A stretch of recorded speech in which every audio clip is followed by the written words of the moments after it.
The 929 The Ticket Game of the Week is brought to you by First National Bank. Dream first because you can.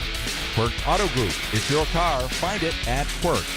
And by Greenway Equipment Sales. For the best in John Deere sales and service, it's Greenway Equipment. Trade Winds Market. Fuel up at your local Trade Winds where every gallon you buy helps local cancer care. Eastern Maine Community College. Great college, smart choice. The Game of the Week is also brought to you by Dean's Detailing. Book your appointment at deansdetailing.com. Digital Workshop. Visit mainprovideo.com. Northeast Driving School. Register for courses at northeastdrivingschool.com. The 929 The Ticket Game of the Week is a production of Sportsnet Maine. Well, good evening, everyone. Welcome to the Winkin Complex here on the campus of Husson University, and welcome to the 929theticket.com Game of the Week, Class C North semifinal between the Winslow Black Raiders, the number 3 seed, and the Hermon Hawks, the number 2 seed. I'm Jim Churchill, along with Ernie Clark from the Bangor Daily News. Ernie, let's start with the visitors in this ball game, the Winslow Black Raiders. Of course, we're playing on a neutral field here tonight. Hermon, the home team, a lot of tradition in that Winslow program. Well, you start with the fact that Winslow's had 3 head coaches since the 1950s. Wally LaFountain, Tank Violet, and for the last 3 decades or so, Mike Savitsky. Talk about stability in a program. I don't know that there's another program in the state of Maine that can match that in terms of stability. And with it has come success. They're always in contention, always a threat, even though in this case, they're one if not the smallest school in Class C North. They're right back here like they always are every year. And meanwhile, for the Hermon Hawks under Coach Kyle Gallant, going places the Hawk football program has not gone before. Yeah, first ever postseason victory last year. Haven't been around that long. Scored their first varsity victory just in 2011. So it's been a pretty solid, methodical rise to where they are now. They've got a great program over there now.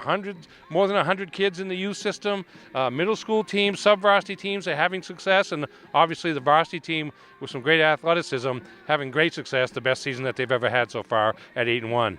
Well, we got a great night for high school football here under the lights at the Wink. The rain has stopped. The temperature's in the mid-40s. Looking forward to this one here tonight between the Black Raiders and the Hawks in the 929theticket.com Game of the Week.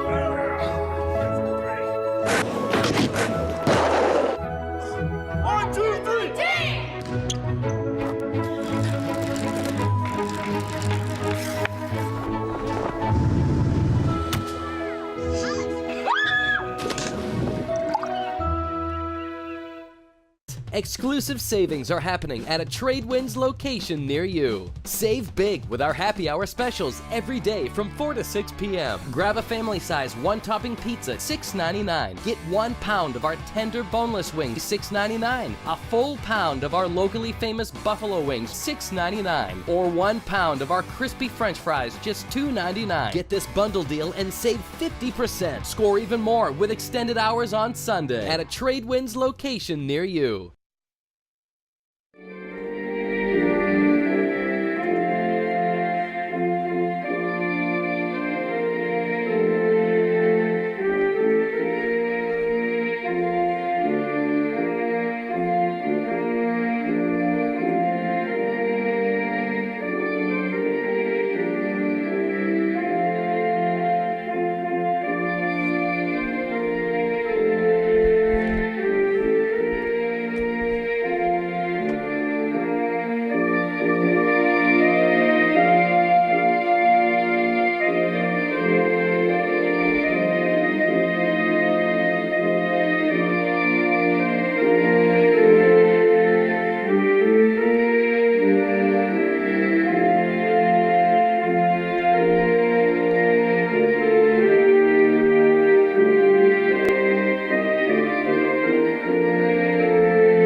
Welcome back to the Winkin Complex here on the campus of Husson University. Jim Churchill along with Ernie Clark from the Bangor Daily News. The entire Sportsnet Maine crew, getting you set for this Class C North semifinal between the Winslow Black Raiders and the Hermon Hawks. All right, let's check in with the coaches, and we'll start with Mike Savisky, longtime coach of the Black Raiders.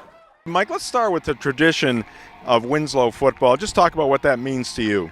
It means a lot, but our team, we have only 4 seniors this year, and they're aware of the tradition and everything, but overall we're a fairly young team.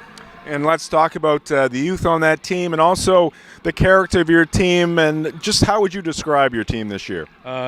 We lost a couple tight ones, like the last play of the game. We're a work in progress, and we've been improving every week. And we'll have to find out what happened. So, and we have some players that are coming on. And talk about the opponent here tonight, the Hermon Hawks. Obviously, a program on the rise. Yes, absolutely. I know that we played them last year at their homecoming. I was very, very impressed to see all the peewees and the turnout and everything like that. And obviously, they're moving in the right direction. And they have a tremendous quarterback. That's the key to everything that they do, and good receivers, power back, and nice line. So we'll be challenged, but we're ready. And Coach, finally, just playing on the turf here at the Winkin Complex at Husson University, how does that impact the game here tonight? Coach Winkin was my Legion coach in baseball in Waterville years ago. It was a fantastic team, and it would be nice. It'd be nice to get a win. I'm sure it's going to be a tough game, and we'll just have to see what happens. All right, Coach. Good luck tonight. Well, thank you very much. All right, from Coach Mike Savisky and the Winslow Black Raiders, let's go to Kyle Gallant, head coach of the Hermon Hawks. All right, Coach, congratulations on getting here to the semifinals, and congratulations on making history last week for Hermon Hawk football. Just talk about that. Yeah, it's an exciting time for our program, our community. To get to playoffs last year was a milestone for us, and we picked off another one this year of winning our first playoff game. So, big things for our community, big things for our team, and we just got to keep going week by week. Unfortunately, with the weather conditions, a lot of rain in the area the last couple of weeks, not able to play at Hermon High School. Played on the turf at Hamden last week. You got the turf at the Winkin Complex this week. How does that help or hurt your team? Turf's turf, and to us, natural turf is natural turf. Our field is it's really beat up right now. We had a lot of games on it this year. It takes weather out of it for both teams on both sides. It doesn't help us or them any more than the other one. And talk about your team health-wise coming into this ball game. Absolutely healthy. We had a couple banged-up kids last week, but we're quite healthy. All of our starters are ready to roll, and for the first time, I think all year, everyone's really healthy. And kind of a tale of two programs. Obviously, a lot of tradition on the other sideline with the Winslow Black Raiders. First time here at semifinals for your team. Just talk about the character that your team and the progress they've shown here in this season. They've banded together. I mean, this has kind of been a 2-year thing for them. They've banded together. They love each other. They do anything and everything for each other on or off the field. The character of our team is just amazing. Great kids, and they're excited to play such a storied program like Winslow. We had a great game last year. We're hoping to have another exciting one tonight. And they've also got a coach who's created quite a bit of energy for this program as well. Coach, good luck tonight. Awesome. Thank you, guys. Appreciate it.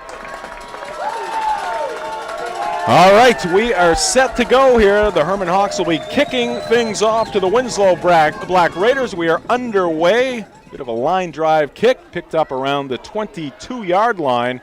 And taking it up the right side, pretty good return there for the Black Raiders. Taking it upfield is Isaiah Goldsmith. He's a junior for this Black Raider team. Jim Churchill along with Ernie Clark. Ernie, we really lucked out here tonight. There's been all kinds of rain around the greater Bangor area, certainly the state of Maine as well. But playing on the turf here tonight, temps in the 40s. And great conditions for high school football. Yeah, about as good as you can get on November 2nd of any year. I think the temperature is the most surprising thing. I think we anticipated maybe a let-up in the rain at this point of the evening, according to the weather forecast, but temperatures in the 40s. Pretty good conditions, not only for the players and coaches, but for the fans as well. Colby Pomeroy is the quarterback for the Black Raiders. And a handoff here. And a short gain there on the first play from scrimmage. by the Black Raiders. Ben Dorval, the leading rusher for Winslow, taking that pitch, but not finding much of a gain as he went to his right, just 2 yards on first down, and that's a good first sign for the Hermon defense. Like to make the opponents go second and third and long whenever possible. It's going to be 2nd down and 8 here for Winslow. And once again, the give to Dorval, and Ben Dorval up over the 40-yard line, takes it to about the 41. Yeah, we just saw the coaches' interviews there. Obviously a lot of difference in terms of experience on the sidelines, but both have had success. Mike Savitsky, more than 3 decades on the sideline for Winslow, and I don't know if they've changed a ton over the years in terms of what they do. They just do what they do very, very well, and Coach Kyle Gallant for Hermon has done a great job, just his 2nd year at the helm at Hermon. And now we've got an early timeout called here by Winslow. Coaching staff of the Black Raiders not liking what they saw there and maybe feared a penalty on the near horizon. This may be a situation we talked in the pregame about kind of the relative experience of these programs, particularly when it comes to postseason play. And Winslow's a program that's there every year. The kids, expect to be competing for championships every year. This relatively new for Hermon, first postseason win in the program's history last week, and it makes you think that the start of the game and perhaps the start of the second half be pretty important times of the game. If Winslow can take this and go down the field and take a lead, it puts immediate pressure on Hermon, and maybe that's why we got the early timeout from Mike Savitsky. He'd like to get this first down and get this drive started. These two teams did not play during the regular season, so first matchup here in 2018. Again, it's Ben Dorval. Steps it to the outside. He's got the first down. So after the timeout, a good pickup there for the Black Raiders, and you can see they're fired up across the way. Well, it looked like it was strung out pretty well by Hermon's defensive front, but here comes Dorval taking the pitch, following his blockers there, and sidesteps one possible tackler and then shows some quick feet to get to the outside, makes it into a big gain. What looked like a pretty good defensive effort for Hermon, and Dorval made it for naught. Tackle made by Kenyon Robinson. And here's Dorval again, streaking down the right sideline, and he's going to be bumped out of bounds at about the 20. So just like that, Winslow knocking on the door here early in this one. Yeah, they're just finding something on that right side. 51 pulling for the Black Raiders. Don't have that number, actually, but helps get Dorval to the outside and then down the sidelines before he is blocked out of bounds by Keith Pomeroy. But here is Winslow in an immediate threatening position, and we must have a player down on the far side of the field. I can see him off to the well, that's where and that is that Dorval possibly? Dorval went out right around the 20-yard line. Yeah, that's inside about the 15. There was a collision there between Dorval and Pomeroy that knocked Dorval out of bounds after a good gain to the 20, gain of 33 yards on that play by Dorval. We'll try to 47 yards already in the game for the halfback. Player is back up on his feet. A little bit of a limp there. It is 40. It is 41. It is Dorval. Yeah. There he is, kind of limping. That was a pretty good collision as both players gave their body to the cause there, and Dorval, pretty good sized kid, and good hit by Pomeroy. Let's hope that Dorval was able to walk that off as Winslow now has the ball at the 20-yard line in the red zone. Handoff. This time they work the left side and getting it down to the 15. I believe that was Isaiah Goldsmith with the carry there. Let's double check. Yes, number 28 getting to his feet. So Goldsmith into the ball game, a 5-yard pickup. 2nd down and 5 here for the Black Raiders.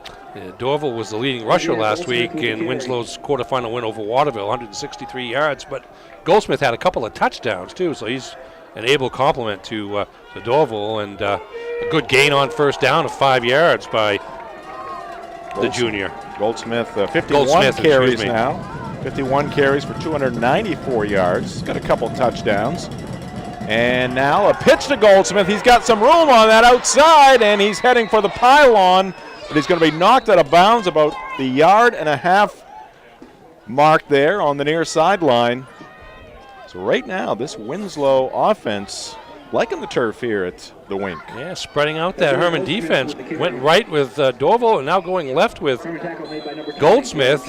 It almost looked like Goldsmith might have got the pylon with the ball, but said he stepped out first. But as it is, it's first and goal at, I guess, technically the 2 yard line. Yeah, we'll try to track down number 51. He's been busy here tonight, setting some mean blocks. There's no 51 listed on the Winslow program that we have. Now they go straight up the middle and into the end zone are the Black Raiders.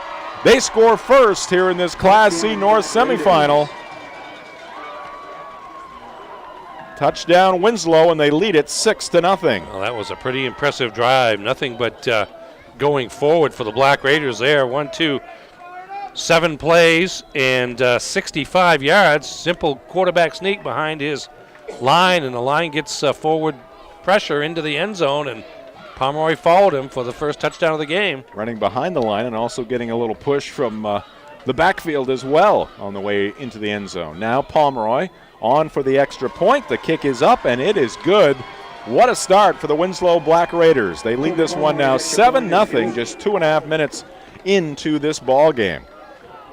Well, now we see how Hermon responds, because that was a veteran program, veteran team marching down the field, trying to set the tone, and set the tone they did, really not being stopped much at all. And Hermon is a team that has prided itself in not allowing big plays, but a couple of big runs on that drive, one of 33 by Ben Dorval, and then one of 13 yards by Isaiah Goldsmith to the brink of the goal line, set up that touchdown. And now we'll see if a high-powered Hermon offense can respond against the Winslow defense. Good look there at the Winslow sideline across the way. Bit of a foggy night here in Bangor, here at Husson University. Kind of adds to the flavor of this playoff game. Yeah, kind of the post-Halloween eeriness of it all, but again, it's not raining, and that's I think that's the big thing for most everybody who's here. Yeah, we were down on the field before the ball game. Outstanding conditions for these two teams. Winslow 5-3 on the regular season. Hermon was 7-1. Both obviously with quarterfinal wins. Little squib kick here.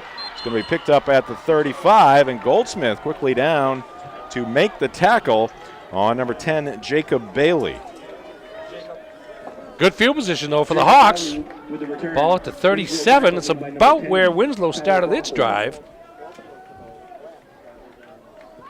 1st and 10 for Hermon. And, of course, a big part of their offense, Ernie, their quarterback, Garrett Trask, pretty good basketball player as well, but he can make things happen from that quarterback position, as you see him right there in the shotgun for the Hawks. And the snap a little high. Trask able to pull it down. Now darting towards the near sideline. He's going to be tackled from behind and hit on the side. He's back on his feet. Great pursuit there after the high snap. Yeah, high snap kind of ruined that play. The fullback, Zach Tubbs, was out in front for a carry to the far side of the field. There's Tubbs, 46, looking to make a block, but the high snap kind of foiled things. And then at that point, Trask just used his athleticism before a big hit by Dakota Waldy, number 21 of the Black Raiders, wound up being a loss of 1 on first down. Yeah, and Isaiah Goldsmith had him down around the shin. So Isaiah Goldsmith has been a big part of this great start here for the Black Raiders. Another snap that was a little off the mark, and Trask is taken down shy of the 40-yard line. So things right now just a little discombobulated on both sides of the football for the Hawks. Yeah, Nathan Newgard with the stop there, number 84 for Winslow. You're right, it's just a matter of Hermon needing to settle down here, and that starts with the center snap. You got to be able to get it to the quarterback so he can make a play in the rhythm of the offense, and in the first 2 plays at least, the Hawks unable to do that. 3rd and long for Hermon. They trail it 7-0. Trask once again in the shotgun. He's got Tubbs to his left. And the snap again a little bit high, but Trask reels it in, now moves to his left. Now he tucks it under, still looking for a receiver, fires downfield, and that pass is a little high. Pass intended there for Keith Pomeroy, the senior wideout, but it's a little too strong, and the Hawks will have to punt it away. I can't argue with the pass protection there, as Trask had all kinds of time. First went to his left, then came back across the field when nobody was open. Tried to find a one-on-one situation on the short side of the field to Pomeroy, but overthrew. Pretty good defensive coverage there in the secondary for Winslow, and now Trask is forced to punt for the Hawks. Snap is good. The kick is off. Excellent punt here by Garrett Trask. A booming punt. And it's going to be fielded by Pomeroy, Colby Pomeroy. And he'll take it up over the 35-yard line. So pretty good field position once again for the Winslow Black Raiders. So the Raiders spent that early timeout, Ernie, but right after that, their offense took off. Well, that was a huge timeout. It was 3rd and 4 on that play, and, you know, Hermon gets a stop there, and all of a sudden the momentum goes their way, but Dorval with the tough run around right end was able to get the first down, and from there they made it look pretty easy, even when Dorval went out with the injury after the sideline collision with Pomeroy. Penalty on the return going against Winslow, so that's going to set the Black Raiders back. Looks to be about 10 yards on that penalty. So instead of starting at the 36, the Black Raiders will start things at the 26, their own 26. 1st and 10. And Ben Dorval still on the sideline, so Isaiah Goldsmith once again in that backfield. He's going to get the handoff, find some room on the right side. He's got the first down up near midfield. He'll be tackled inside Hermon territory. There's some major quickness there by Goldsmith. Didn't take him long to find the hole. Fake handoff to the fullback, and then there's a nice block on the outside by Newgard, the tight end, to help break that open. And down the sideline, Goldsmith went for a gain of 13. Actually, it looked a little bit longer. I think he might have stepped out before it looked like the play ended. But still a 13-yard gain and another first down for Winslow. Yeah, tackled just over midfield, but the ball marked at the 39-yard line. It is a first down. Goldsmith again, this time up the middle, and not much room to work with there for Isaiah. Picked up a couple of yards on that first down play. Look at the first time that Winslow has tried to run up the middle. They've been running left and running right with great success, but the interior of the Hermon defensive line up to that challenge. Safety Jacob Bailey had to come off the field, get a little blood on his right arm. So he's out of the ball game now. Hermon trying to turn things around here from a momentum standpoint. It's been all Winslow here early, not even halfway through this first quarter. And there's the first completed pass of the ball game. And the pass goes to Mark Widerinski. Yeah, just a quick pass. High percentage, a little high, but Widerinski went up and got it and then dove forward for the first down. Good second effort after the initial hit there. So another first down for the Black Raiders, and now they are just beyond the midfield stripe. Goldsmith, the deep back, gets the handoff, finds a hole on the left side. He's got another first down. Goldsmith finally tackled about the 31-yard line. This Winslow team right now are brimming with confidence, and credit the offensive line. Well, there it is, and here's a good decision by Goldsmith. He was really going to take it wide, but cut inside, saw the hole, cut inside, used that leg strength to keep barreling forward, and another big gain, this time to the 36. That's going to go for 14 yards for Goldsmith. Yeah, Goldsmith doesn't need much of a hole. Once he finds it, as you mentioned earlier, he darts through it. Yeah, just very quick feet there, and able to kind of read his lineman and make a decision as soon as he sees the hole. 7-0 Black Raiders trying to tack on their second touchdown of the ball game. Pomeroy hands it off to Goldsmith again. He'll pick up two more. Tackled at the 28. Hawks defeated Oceanside in their quarterfinal matchup. Hermon winning that game. Game played at Hamden Academy. Won it 41-0, and that was after a 23-22 season finale against Oceanside. Yeah, the game before played on a muddy track down in Rockland. They get a chance to play on the turf in Hamden the following week, and Hermon just dominant both sides of the line of scrimmage. And a loose football. Who's got it? Officials coming in to separate the players. It's going to be Hermon football. So there's a break that the Hawks really needed at this point in the ball game. Yeah, just a mishandled snap. We talked about the high snaps for Hermon on the last possession, but there's number 22 for the Hermon Hawks, Sean Stark, the first to see the ball and jumped on it, and that's a big play for the Hermon Hawks. Got a chance to slow the Winslow momentum, and now we'll see second time with the ball if they can settle down offensively. And we see Ben Dorval running across the way. All kinds of room over on that sideline. And center and right field there for the Winslow Black Raiders. Dorval looked to be running pretty well. Hawks keep it on the ground, straight up the middle. And the carry there by Tubbs. He had a strong game against Oceanside in that quarterfinal matchup.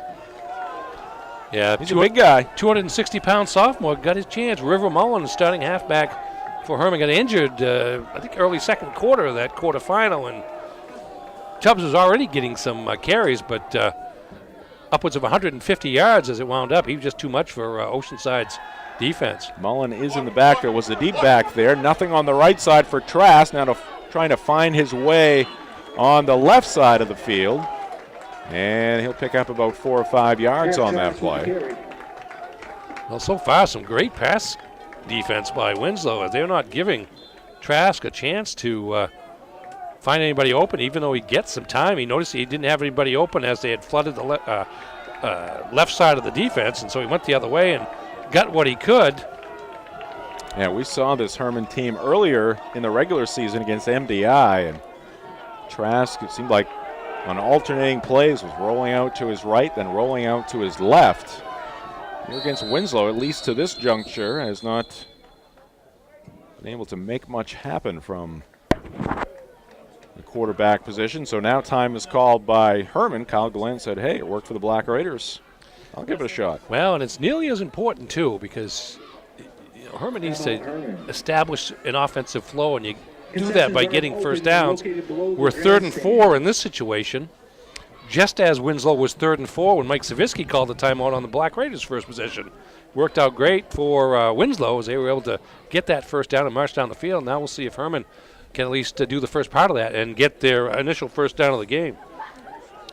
Black Raiders, their quarterfinal win against rival Waterville, 46-28 the score in that ball game.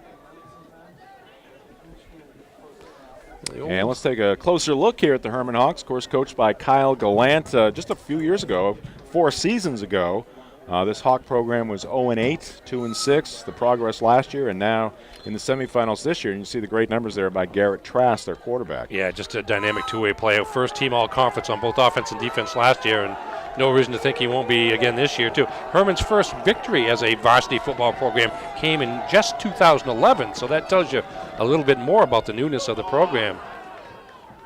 It's a movement in the backfield there, but no flag. Now Trask rolling to his right, looking downfield. He'll fire it to the near sideline. The catch is made, but out of bounds there is Jacob Bailey.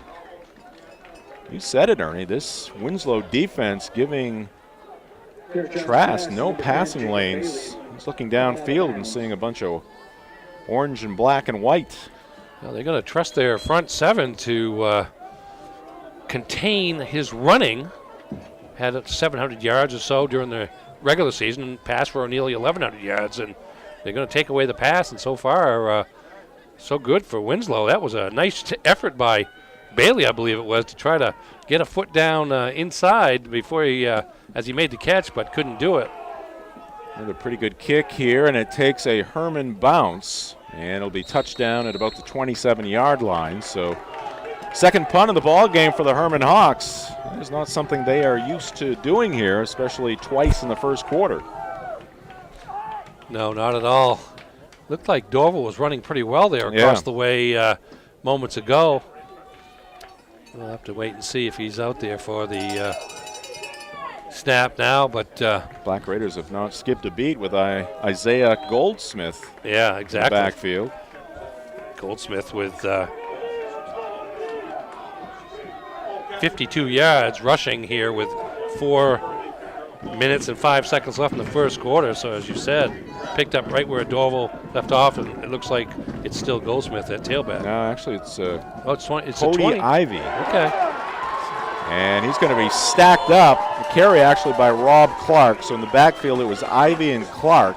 And number 24 getting the carry there for a small loss, about a half a yard loss there for the Winslow Black Raiders. So second down. But and again, the confidence in the depth there by Mike Savitsky to go to a third tailback here. And he said in the pregame interview, he's got a very young team, but a lot of these players are maturing quickly. And he got another loose football, and pouncing on this one is the quarterback, Colby Pomeroy. So a mishandled snap for the second time in the ball game. First time, Hermon able to pick up the loose football. This time, Pomeroy right there, and it was number 22, Stark, Sean Stark, who made the recovery of the almost first had one. his second one. It makes you wonder if the turf is a little wet. The way both teams, Hermon on its first possession with several high snaps, and now Winslow with a couple of snaps that were mishandled. It makes you wonder if the ball is getting a little wet, if not the players and the fans. Clark, the deep back, and they're going to give it to him on the pitch, but great pursuit there as Clark is hemmed in by a trio of Hermon Hawks, and he goes nowhere. That's given Winslow a little bit of its own medicine there with pursuit to the outside. 58 is Deacon Dow, 10. Jacob Bailey among the players over there to snuff out that run by Rob Clark, and now Winslow will be forced to punt. So 3 plays. Winslow unable to gain anything. Fourth down and 10. So the Black Raiders will punt it away. And back deep to do that is the quarterback, Colby Pomeroy. We got a flag down. And it's going to be a legal procedure against the Black Raiders. So that'll cost them 5 yards.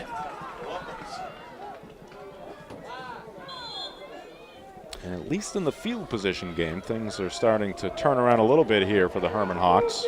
Yeah, chance here to get the ball near midfield, perhaps, depending on the quality of this punt. Here's the kick, end over end, line drive kick. It's going to be picked up by Pomeroy for Hermon, but great coverage there. And down to make the tackle, Cody Ivy, the junior running back and defensive back for the Winslow Black Raiders. A low punt, but 2 things happened. One, it got a good bounce if you're Winslow, and pushed returner back to the 36, wound up being a pretty good punt. And then, as you said, great quickness on the coverage by Winslow to get downfield and not let, was it Bailey, get started on the return. But still not bad field position as Hermon takes over for the third time, this time at its own 38. Yeah, great coverage considering it was a line drive punt. Trask has Tubbs to his right and Stark to his left. Tubbs gets the call, and the big guy rumbles his way up to about the 43-yard line. 5-yard pickup on first down for Hermon. You mentioned the size of Tubbs, but one thing I noticed last week watching them play against Oceanside was for 260 pounds, he moves his feet very quickly too and is able to make the quick cuts as soon as he finds a hole in the defense. That time was able to turn what may not have been much into a 5-yard gain on first down. Same formation. Trask, the quarterback, in between Stark to his right. Tubbs now moves up to the line, slides down to the right side. Looks like Trask is going to keep it himself, and he'll get hit at about the 48-yard line. We got a flag coming in. And it's going to be holding against the Hawks. Going to be close to a first down there. Yeah, that was a designed run by Trask. This time we've got some play. It looks there, might be right there, number 10. As actually the ball may have came out before he hit the ground, but the play was blown dead, and I think Hermon's going to be fortunate to keep possession here. Yeah. You can't hide from the Greenway replay. No, you can't. No, you can't. And certainly that was the case there, but as it is now, it's going to be second and about 11 yards to go here for Hermon. But if you're a Hawk fan, you're grateful that you still have the ball. It's good defense there by Winslow to strip the ball out. Second down and 11. Trask gives it to Tubbs, and some Black Raiders in the backfield. Great play there by Clark. Rob Clark making the tackle down around the ankles of Zach Tubbs. Tubbs just a sophomore. I don't think that's the first time that statement's ever been said, Jim. What? Great play by Clark. Well, I'm just trying to think of who you might be talking about. Can't be anybody in this press box. No, likely not. First quarter comes to an end. And that'll do it for the first quarter here at the Winkin Complex at Husson University, the site of a Class C North semifinal between the Winslow Black Raiders and the Hermon Hawks. Winslow a 7-0 lead. We'll be back with second quarter action on the 929theticket.com Game of the Week.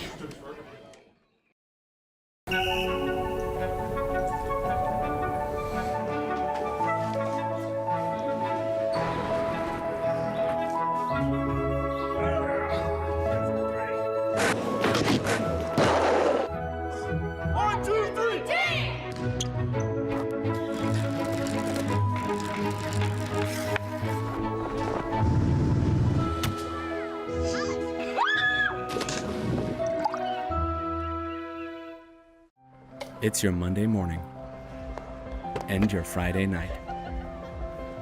It's your suitcase, your tour guide, and your photo booth. It's your new beginning and your fresh start.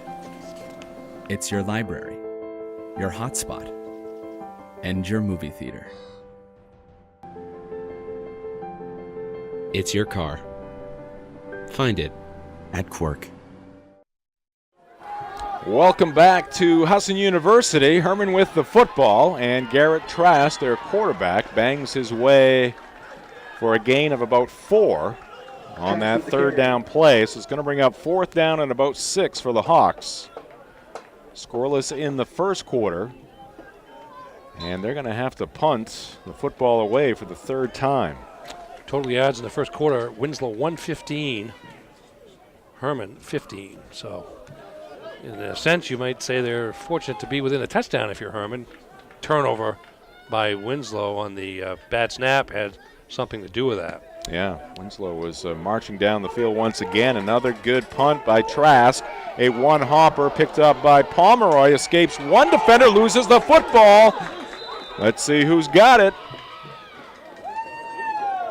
Officials peeling the players away, but it's going to be Winslow football. Pomeroy able to get back to that football, so a sigh of relief from the Black Raider fans. Yeah, Pomeroy made a nice move here to elude Bailey, the first guy, but from behind, number 8 for Hermon, Wyatt Gogan, stripped the ball away, and then Pomeroy was kind of sitting on it there momentarily and able to roll over and get his mitts on it. He found the ball by feel and then turned around and retained possession. That would have been big had Hermon been able to recover that, but as it is, Winslow with a first down. First and 10 from their own 24 for the Black Raiders. Here's Isaiah Goldsmith again. He's got another big pickup on first down. He'll pick up another first down for the Winslow Black Raiders. Goldsmith once again darting through that line. He's getting great support from that offensive line of the Black Raiders. Yeah, Rob Clark, the fullback on that play, and some strong offensive line play, and just running forward before Garrett Trask can make the tackle in the secondary. A lot of tackles being made at the second and third level for Hermon. Now it's Goldsmith once again getting the call on first down. This time can muster just 2.5 yards.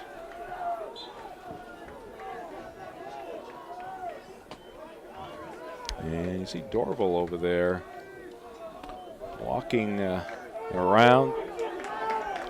He's got his helmet off right now. He has not been in the ballgame. He's got some ice on that right knee right now. Now puts his helmet on. Meanwhile, Goldsmith carries once again.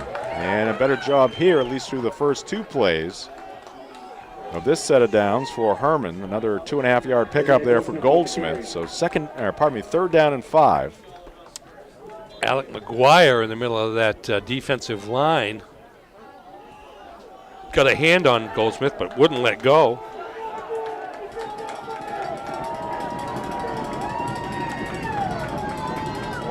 Will be Pomeroy, the quarterback, surveying the situation.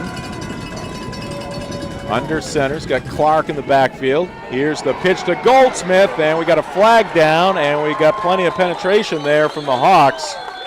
And Goldsmith taken down by a couple of Hermon defenders.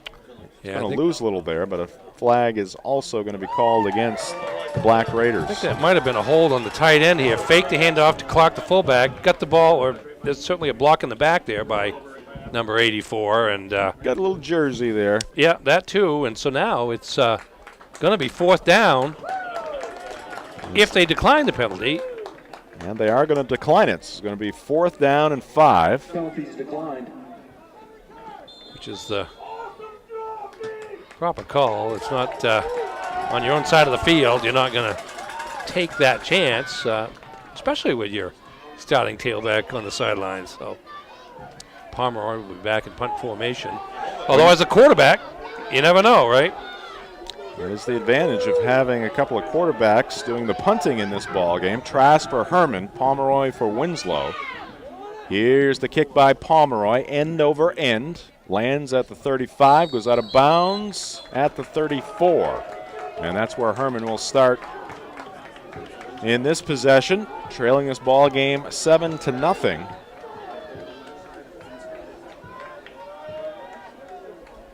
Again, Hermon with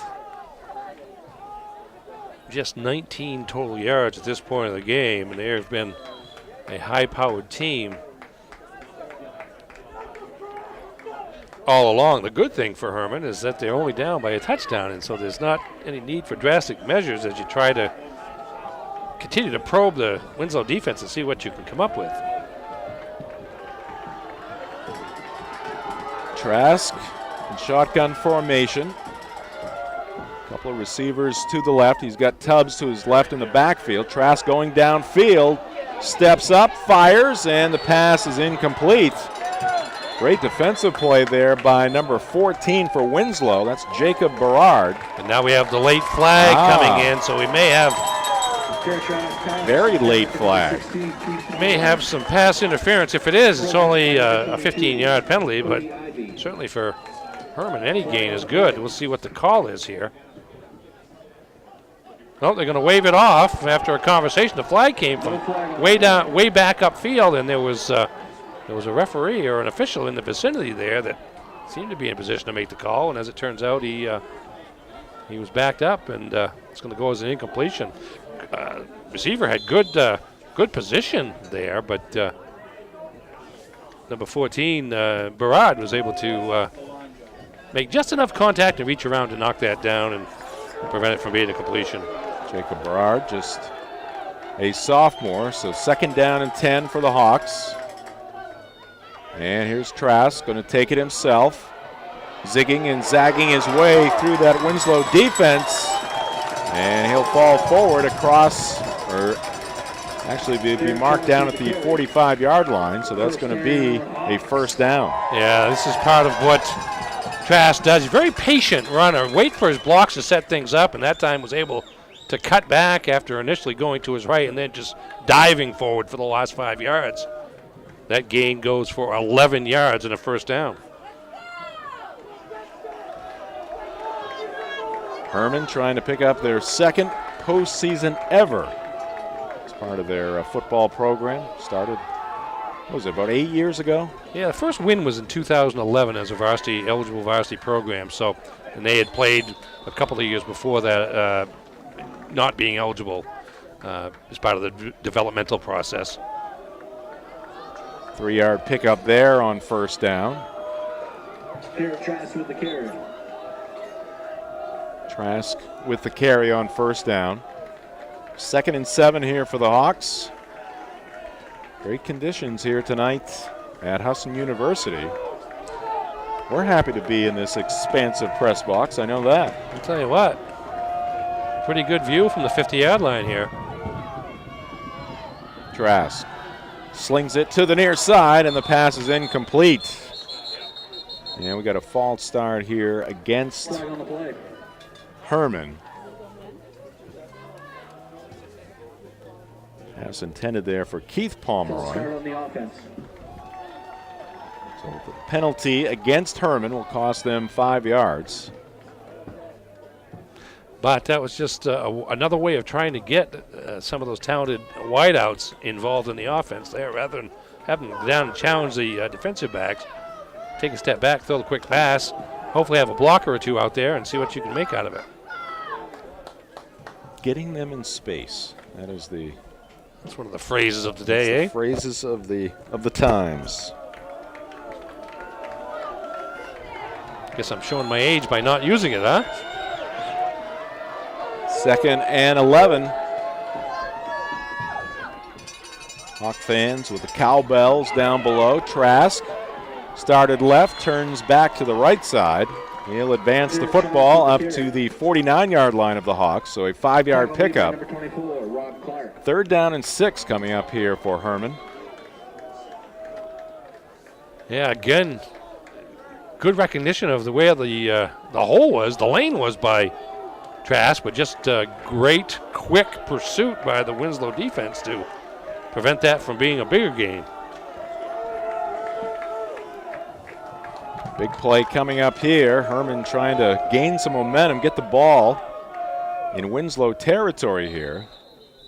Pick up another first down, and Kyle Gallant wants to talk it over. 2nd time out of the half by the Hawks.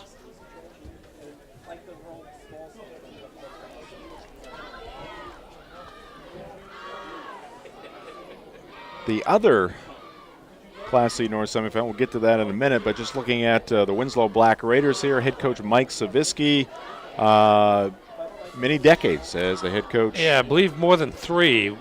Started out in the mid-'80s, replaced Harold Tank Violet. We mentioned just 3 coaches since 1958 for the Black Raiders.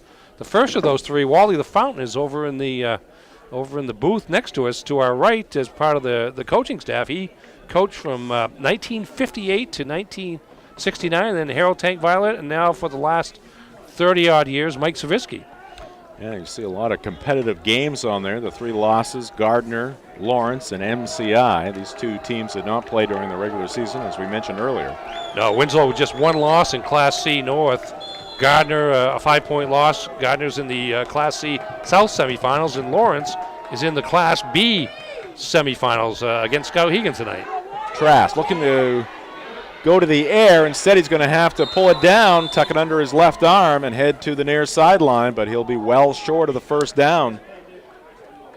Gains about a yard, and it's going to be 4th down and 5. So once again, the Winslow defense. They're not really rushing the passer. You've just got 3 guys along the line of scrimmage. Everybody else is playing some sort of pass defense or contain, and then they wait for Trask to run, and they've got the bodies there to limit the gains for the most part. So pretty good game plan by Mike Savisky and the Winslow Black Raiders to this point. So Hermon is going to go for it on 4th down. Well, right near midfield, 4th down and 5. Trask to the air, downfield. The pass is incomplete. Pass intended for Wyatt Gogan.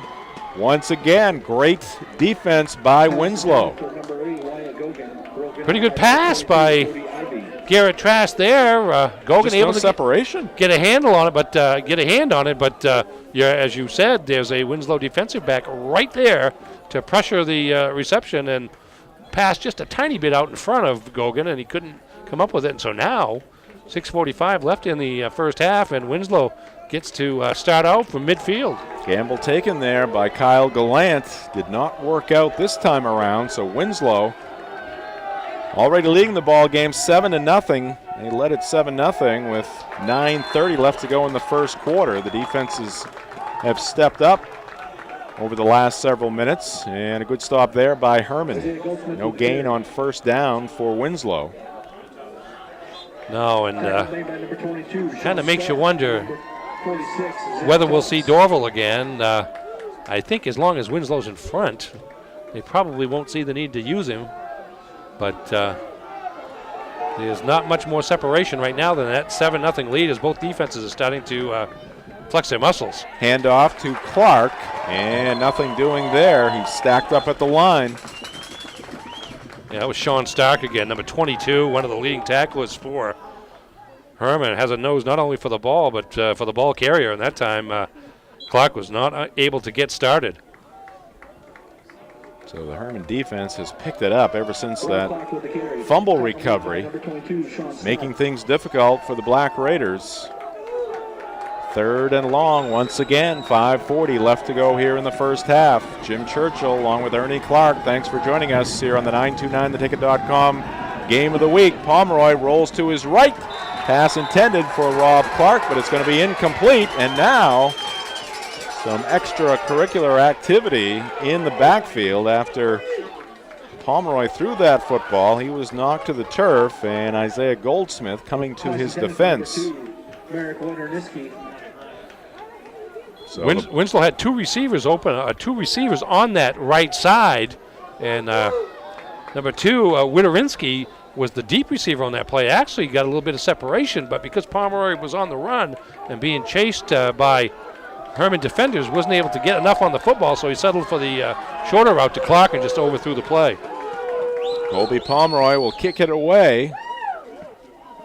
End over end punt once again, lands at the 24, rolls down to inside the 15, and they'll touch it down at the 14-yard line, and that's where Hermon will get things going with 5:17 left to go here in this first half. Yeah, I think the big point here for Hermon initially, try to move the ball out, but don't make a mistake. You don't want to give Winslow a short field to try to extend this 7-0 lead, but certainly you do have to try to advance the football. Hermon has found a couple of plays that have worked for him, but for the most part, Winslow's defense has been the dominant factor in this matchup. Of course, the Winkin Complex, home of Husson football, along with Husson baseball. You can see the pitcher's mound there in your screen with the area around the first base bag. Here's the handoff to Tubbs. Kind of slides his way upfield.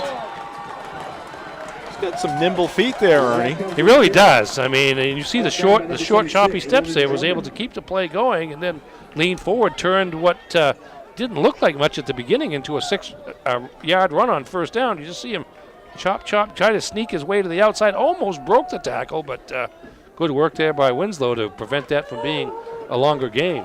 Yeah, play designed to go to the right. Tubbs seeing nothing there, able to pick up 6 yards on that first down play. And he's going to get the call again. Tries the middle of that Winslow defense, and again, a number of Black Raiders having him by his legs. Somebody comes in and hits him in the upper body, and Tubbs goes tumbling to the turf. No gain on that second down play. That was a group tackle there. Evan Bourget, number 44, Rob Clark, number 24, and then, of course, number 51. Second week in a row for me. It was at Hermon Oceanside last week, and Oceanside had a number 51 that we couldn't identify through the program, so we just started calling him Dick Butkus. By the way, and in the spirit of Halloween, that's a Bourget. Trask pumps, slings one downfield, kind of a wobbly pass. It's intended for Wyatt Gogan once again, but that one left short, incomplete.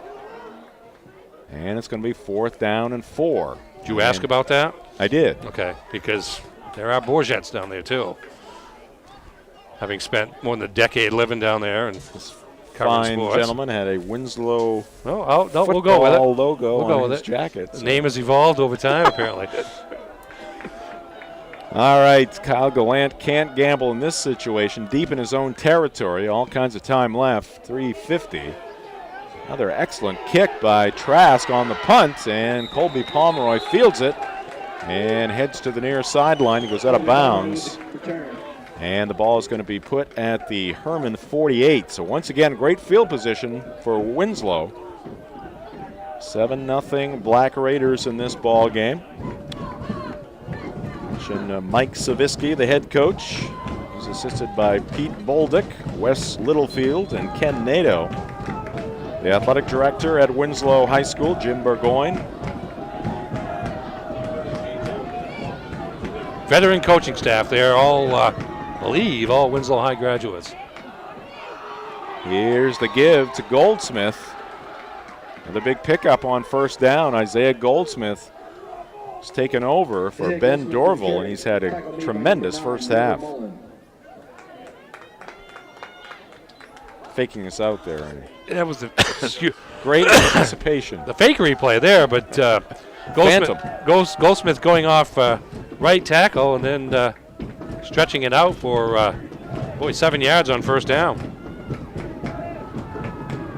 Second down, a long 2, and nice job there by the Hermon defense as they gang tackle.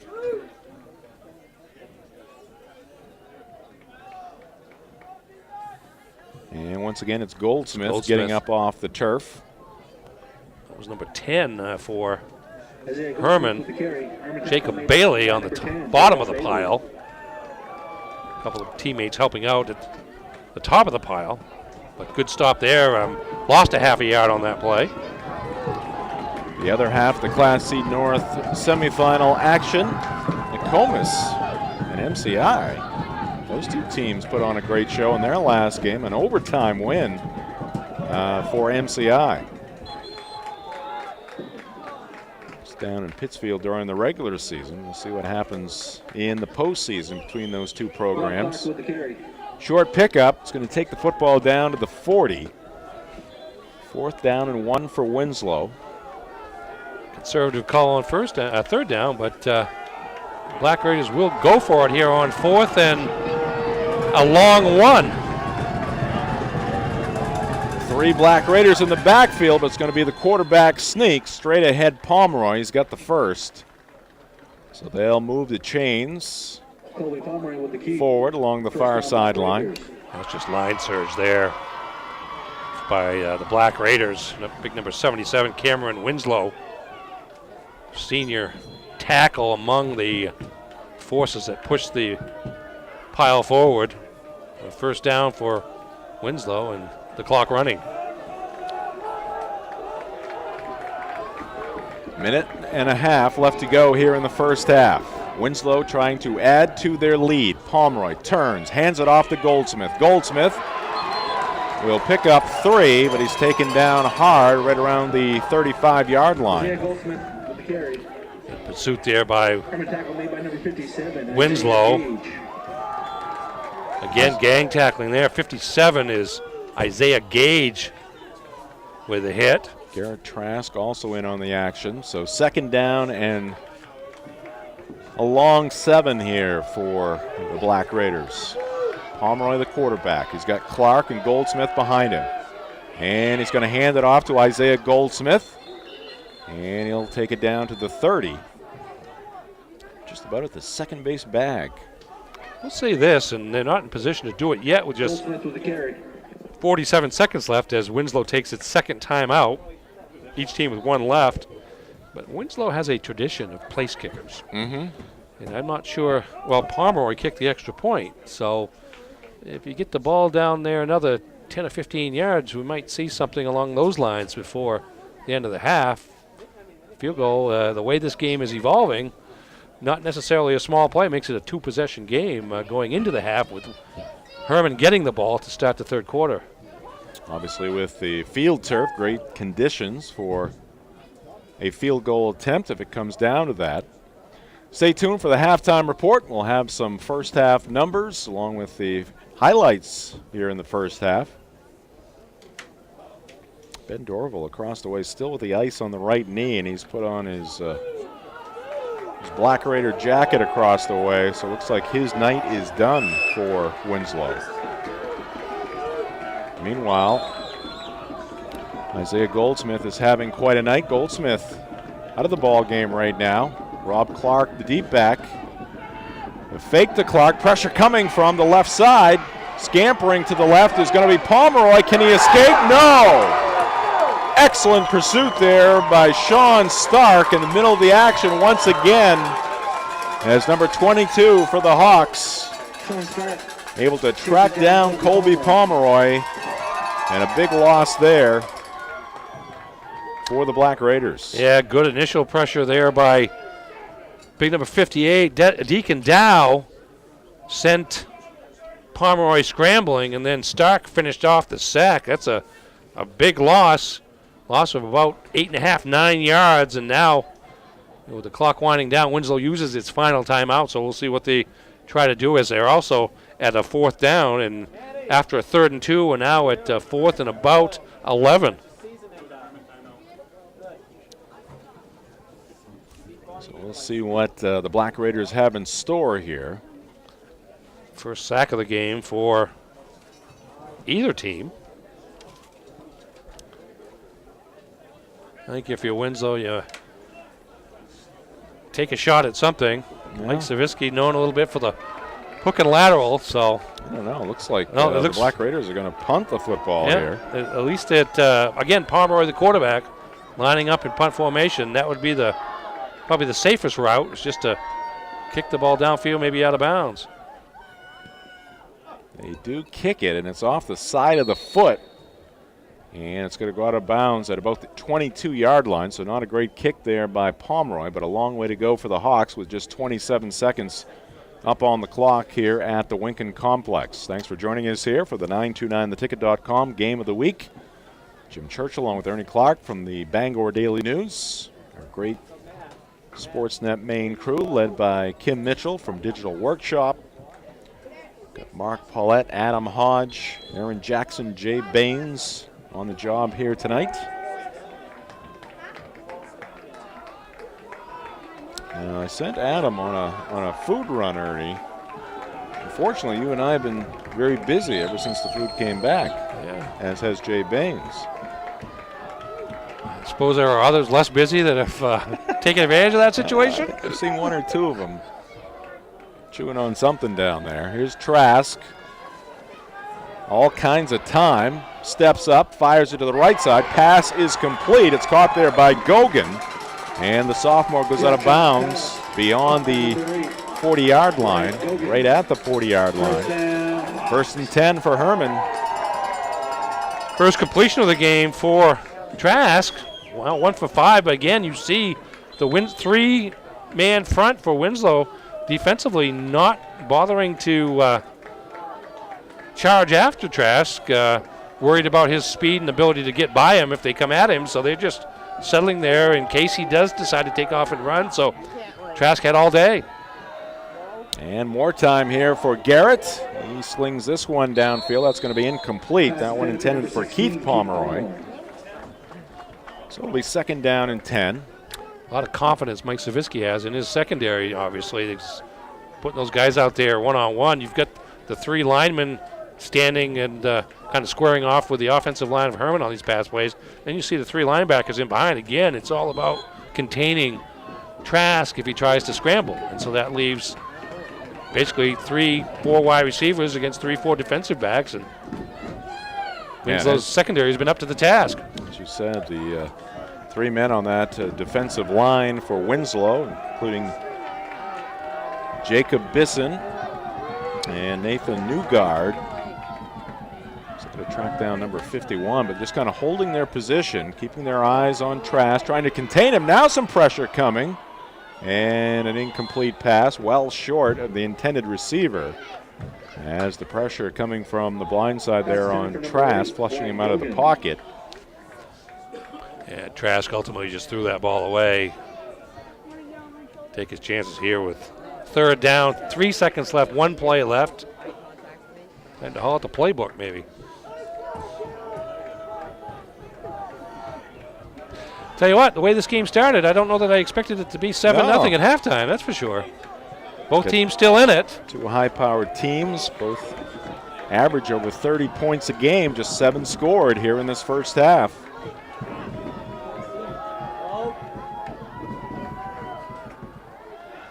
Trask. And that pass is going to be almost caught by Pomeroy. Had it on his fingertips, lost control. He may have been able to get past the defense there. Number 2, Marek Wydorinski was right there, but the pass incomplete, and that's going to do it for the first half. Low-scoring one. Winslow got on the board early. With 9:30 left to go in the first quarter, they had a 7-0 lead, and that's our score at the end of the first half. Yeah, made it look easy the first possession after they made a third down conversion after a timeout, did the Black Raiders. Ben Dorval got hurt on that drive, has not returned. He's been their leading rusher all season. And since then, it's been a battle of defenses, essentially, as Hermon unable to get untracked. Offensively, Winslow had one other great chance to score, but a fumble downfield on a missed snap early in the game prevented the Black Raiders from extending their lead. And we're here in a 7-0 game with Hermon getting the ball to start the second half. Hermon perhaps maybe a little fortunate in terms of the field position and the statistical set we have here for the half to be as close as they are, but there they are. They're one score, one big play away from tying this game, and we're on to the second half. All right, we'll take a timeout. Coming up next, it's the halftime report here on the 929theticket.com Game of the Week. It's your Monday morning and your Friday night. It's your suitcase, your tour guide, and your photo booth. It's your new beginning and your fresh start. It's your library, your hotspot, and your movie theater. It's your car. Find it at Quirk. You deserve a clean car. Let Dean's take care of the details. Dean's Detailing has been Maine's auto detailing leader since 1971. Let the pros at Dean's renew your vehicle's appearance and protect your auto investment. For interior detailing, exterior detailing, and complete detailing packages, call Dean's at 945-3016 or book your appointment online at deansdetailing.com. And Dean's gift cards are the perfect fit for any special occasion. Dean's Detailing. We make used look like new. Exclusive savings are happening at a TradeWinds location near you. Save big with our happy hour specials every day from 4 to 6 p.m. Grab a family-size one-topping pizza, $6.99. Get 1 pound of our tender boneless wings, $6.99. A full pound of our locally famous buffalo wings, $6.99. Or 1 pound of our crispy French fries, just $2.99. Get this bundle deal and save 50%. Score even more with extended hours on Sunday at a TradeWinds location near you.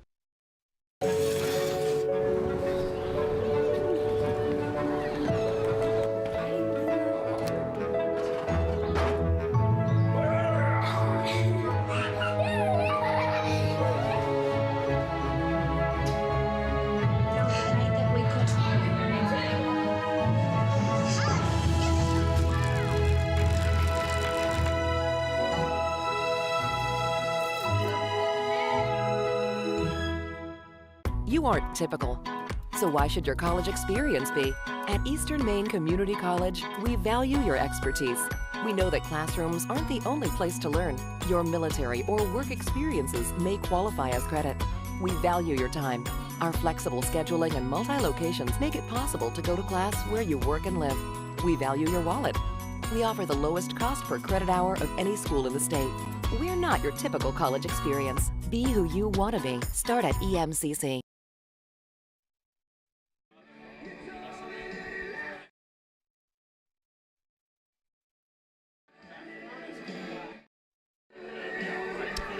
Welcome back to the 92.9 Game of the Week, Class C North semifinal between the Hermon Hawks and the Winslow Black Raiders. 7-0 Winslow at the half. Ernie Clark along with Jim Churchill. just one touchdown in the first half, and here it is. Quarterback sneak by Kobe Pomeroy, the quarterback, from 2 yards out, just 2.5 minutes into the game on the first possession of the game by Winslow. Capped off a 65-yard drive in 7 plays. Turned out to be, as I said, the only score of the first half. We'll be back in just a minute.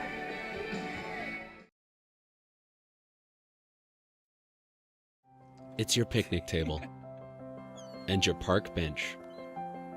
It's your hotel room, your office, and your nursery. It's your first date and a shoulder to cry on. It's your barbershop, your dance floor, and your toolbox. It's your car. Find it at Quirk.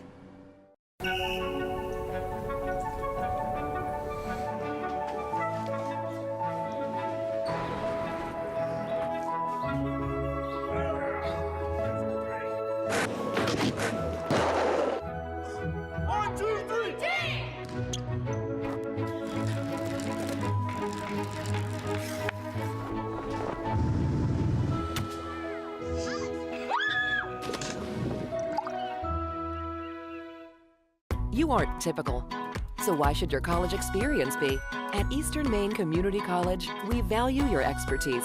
We know that classrooms aren't the only place to learn. Your military or work experiences may qualify as credit. We value your time. Our flexible scheduling and multi-locations make it possible to go to class where you work and live. We value your wallet. We offer the lowest cost per credit hour of any school in the state. We're not your typical college experience. Be who you want to be. Start at EMCC.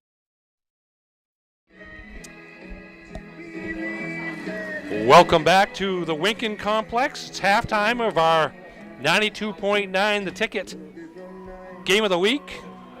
This Class C North semifinal between Winslow and Hermon. The Winslow Black Raiders on top, 7-0 at the break. Some other playoff scores so far tonight, games in progress around the region. In Class A, it's Portland 42, Edward Little 7 in the third quarter. In Class B North, it's Lawrence 35, Skowhegan 0. That game also in the third quarter. The Coney Rams lead Brunswick 13-7 in the second quarter. Another Class B game. The other Class C game, the winner of this game tonight will play either Nokomis or MCI. And right now, through the end of the first quarter, Nokomis has a 6-0 lead on the defending state champions.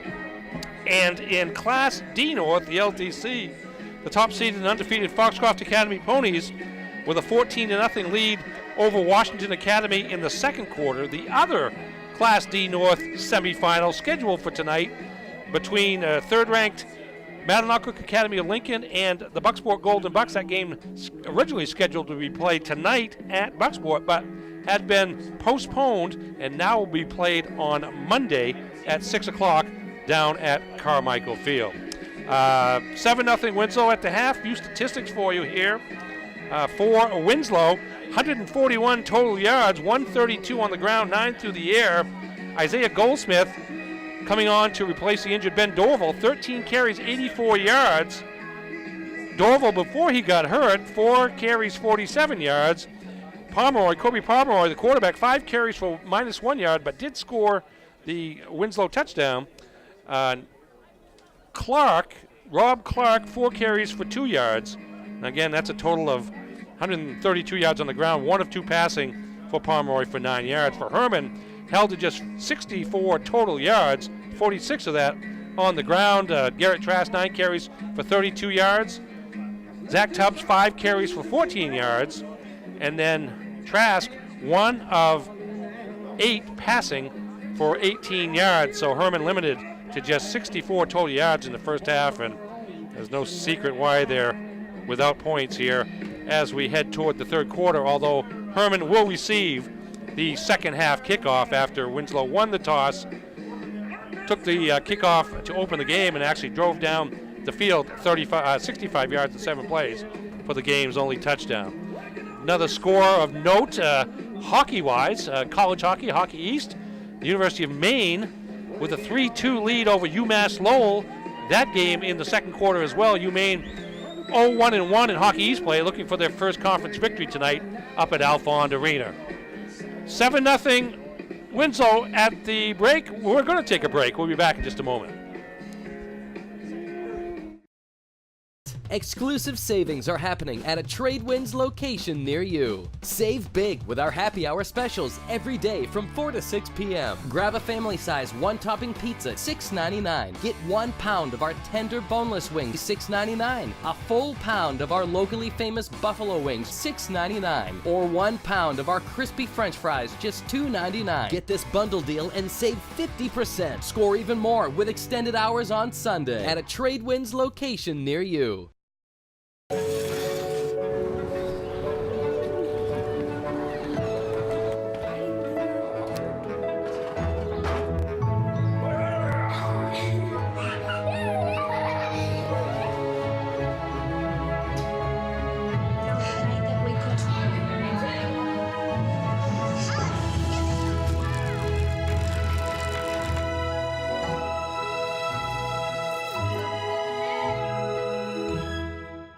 You aren't typical, so why should your college experience be? At Eastern Maine Community College, we value your expertise. We know that classrooms aren't the only place to learn. Your military or work experiences may qualify as credit. We value your time. Our flexible scheduling and multi-locations make it possible to go to class where you work and live. We value your wallet. We offer the lowest cost per credit hour of any school in the state. We're not your typical college experience. Be who you want to be. Start at EMCC. Welcome back to the Winkin Complex here at Husson University. Jim Church along with Ernie Clark and the entire Sportsnet Maine crew. Here's a good look at some of the crowd here at the Wink tonight. Very competitive first half between the Winslow Black Raiders and the Hermon Hawks. Winslow coming in as the number 3 seed in Class C North. Hermon number 2. Winslow 5-3 during the regular season. They defeated Waterville in the quarterfinal game 46-28. And, of course, Hermon, a great regular season, 7-1 for the Hawks, and they downed Oceanside 41-0 in their quarterfinal. Two teams that average in the mid-30s, Ernie, but the defenses really stepped it up after that first score by Winslow. Yeah, certainly so. I mean, you don't know the effect of Winslow not having Dorval in the lineup had on Winslow's offense, but certainly Hermon making some adjustments after that first couple of drives, really, to slow down the Black Raiders. And also, Winslow is a team that doesn't throw a ton, but they do throw the football. And like Winslow has shut down Hermon's passing attack, Hermon's done a good job defensively against Pomeroy and the wide receivers for Winslow. Just one completion by Pomeroy for 9 yards, just 2 pass completions in the game, one each. An 18-yard completion for Garrett Trask. So neither team able to move the ball much through the air. Trask, a 1,000-yard passer during the regular season. And the 929theticket.com Game of the Week brought to you by First National Bank. Dream first because you can. Member FDIC, equal housing lender. And Class D action. One game has been moved to Monday due to field conditions. Yeah, I just spoke about that a moment ago. Foxcroft 14, Washington Academy nothing in the second quarter in the game that's being played tonight up in Dover. Foxcroft the 1 seed. Washington Academy, the 5 seed that upset Dexter to advance to the semifinals for the first time. That was their first postseason win. The game between Mattinock and Bucksport, Mattinock the 3 seed, Bucksport the 2 seed, postponed from tonight. Now be played Monday at 6 p.m. up at Carmichael Field in Bucksport. That should be a good game. That was a 50-36 Bucksport victory during the regular season. Just a wild contest that was close until the very end, and there's no reason not to expect a similar game when they meet again come Monday night. All right, we got a good one here tonight. As you see the Winslow Black Raiders getting loose for the second half. Hermon kicked it off in half number 1, so the Hawks are going to have the football coming out of the break here, and they'll see if they can get their offense going. Yeah, we'll see what they do. I mean, they'll come out and run their game plan at the outset of the second half, but not much has worked along those lines. Although, you look at that last play of the first half that they had, that pass down the middle to Pomeroy was nearly a go. So maybe they can look at something along the lines of a deeper passing attack, trying to throw the ball downfield and try to get some chunks that way. But really not much going for the Hawks. Just 64 total yards in the first half. 46 on the ground on 14 carries, and then 1 of 8 passing for Garrett Trask. So not much going either way so far in terms of pass or run for the Black Raiders. And as I mentioned, Winslow, nearly all of its offense on the ground, 132 of its 141 total yards coming on the ground, primarily with Isaiah Goldsmith stepping into the breach with Dorval's injury and rushing 13 times for 84 yards.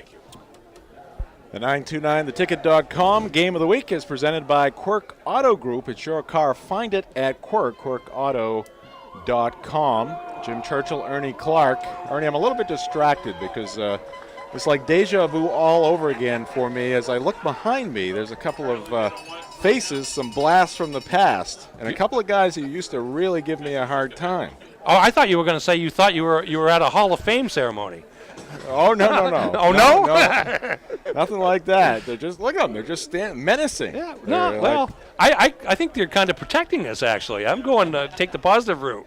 As a 15, 16, 17-year-old, they used to put fear into me, like day in, day out. So they didn't have to put you to the wall because just the thought of what they might do did the trick. Yes. Yeah, I can't say on air what one of them said to me one time, but we're not mentioning names. I'm not gonna mention any names. Well, and you lived to sort of tell the story. That's right, I did. Yes. All right. Hopefully the coaches for these football teams just aren't as mean as these guys were to me. Well, it's a different world we live in now from that back in the day environment.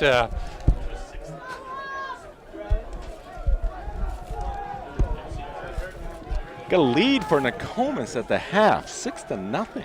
Scored early. MCI, 4-time defending regional champion, 2-time defending state champion in Class D in 2016 and Class C in 2017.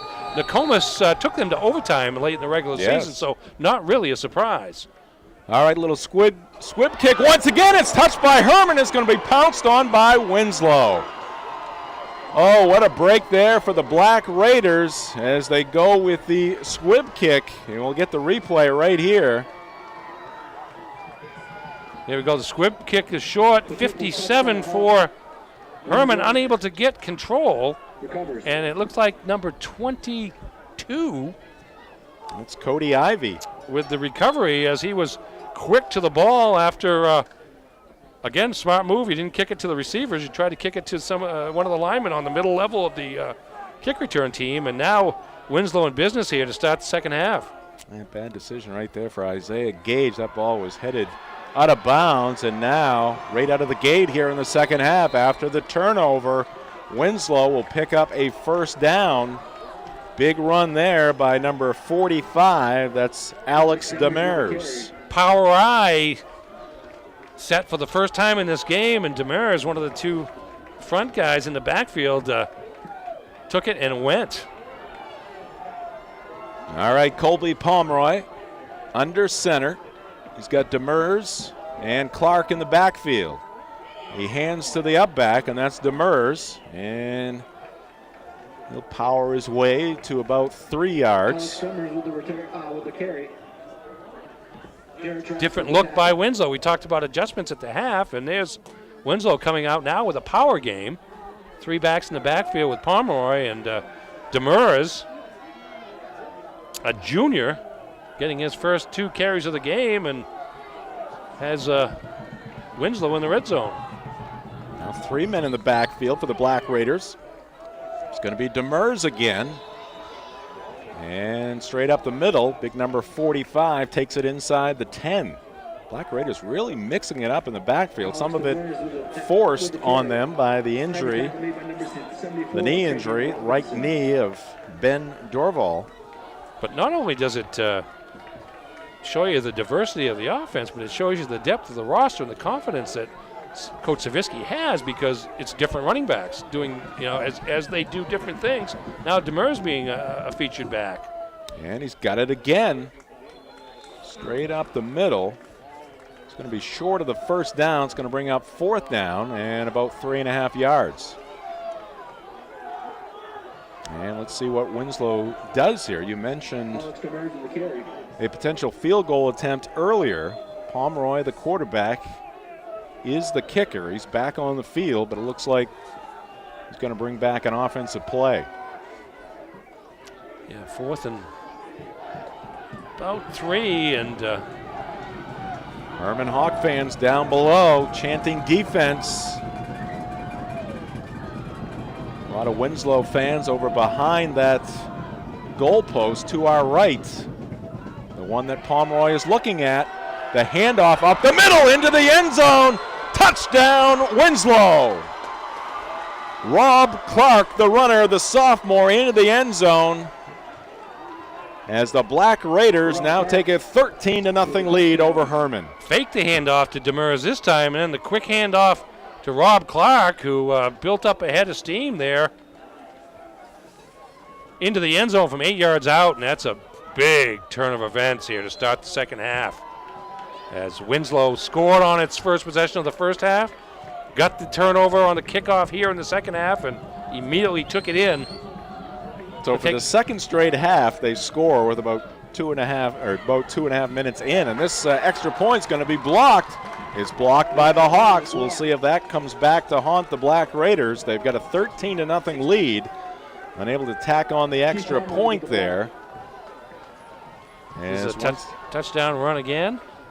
And they faked to Demers. He drew some attention, got a body on somebody there, and then it was Clark into the end zone for the touchdown. Yeah, Demers kind of shielding off interior lineman from Hermon, and that allowed Clark to find some open space off the right tackle, and into the end zone he went. Yeah, you mentioned 9:36 left in the third quarter, 9:30 left in the first quarter when they scored. I remember, and I'll be honest with you, talking with Dan O'Connell, the John Baptist football coach, Dan O'Connell, before the game, and one thing that he said was start of the first half, start of the third quarter would be pivotal to this game, and so far this game is all about the start of the first half and the start of the third quarter.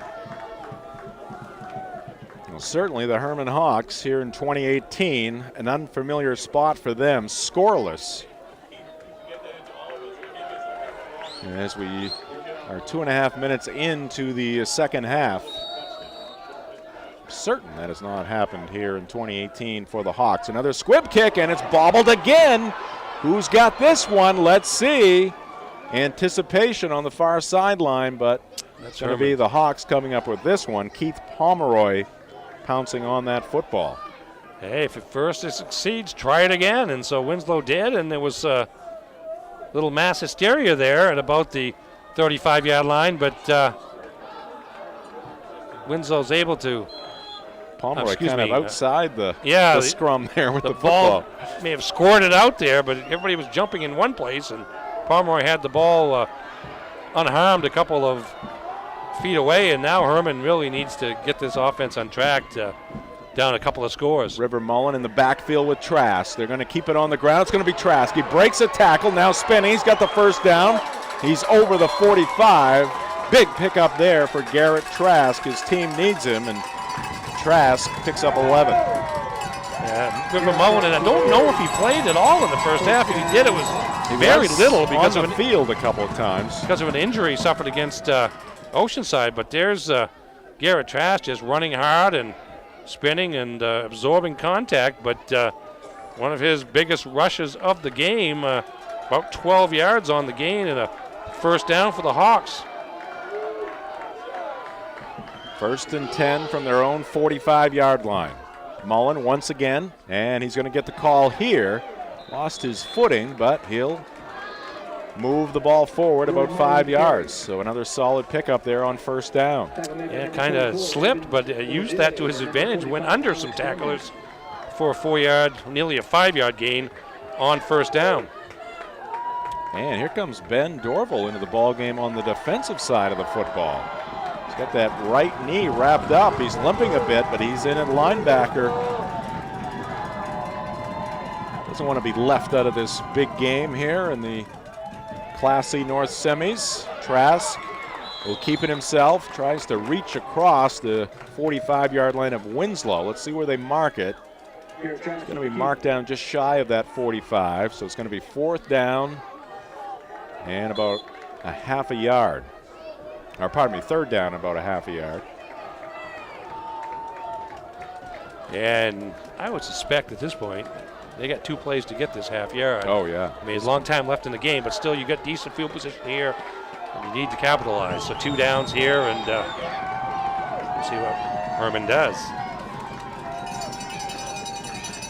Snap good. Trask has got the 1st down. They pick up a couple of yards, working the right side of that Hermon offensive line. So some momentum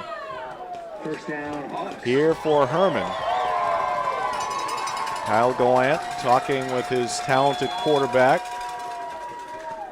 Of course, a winning tradition building at Hermon.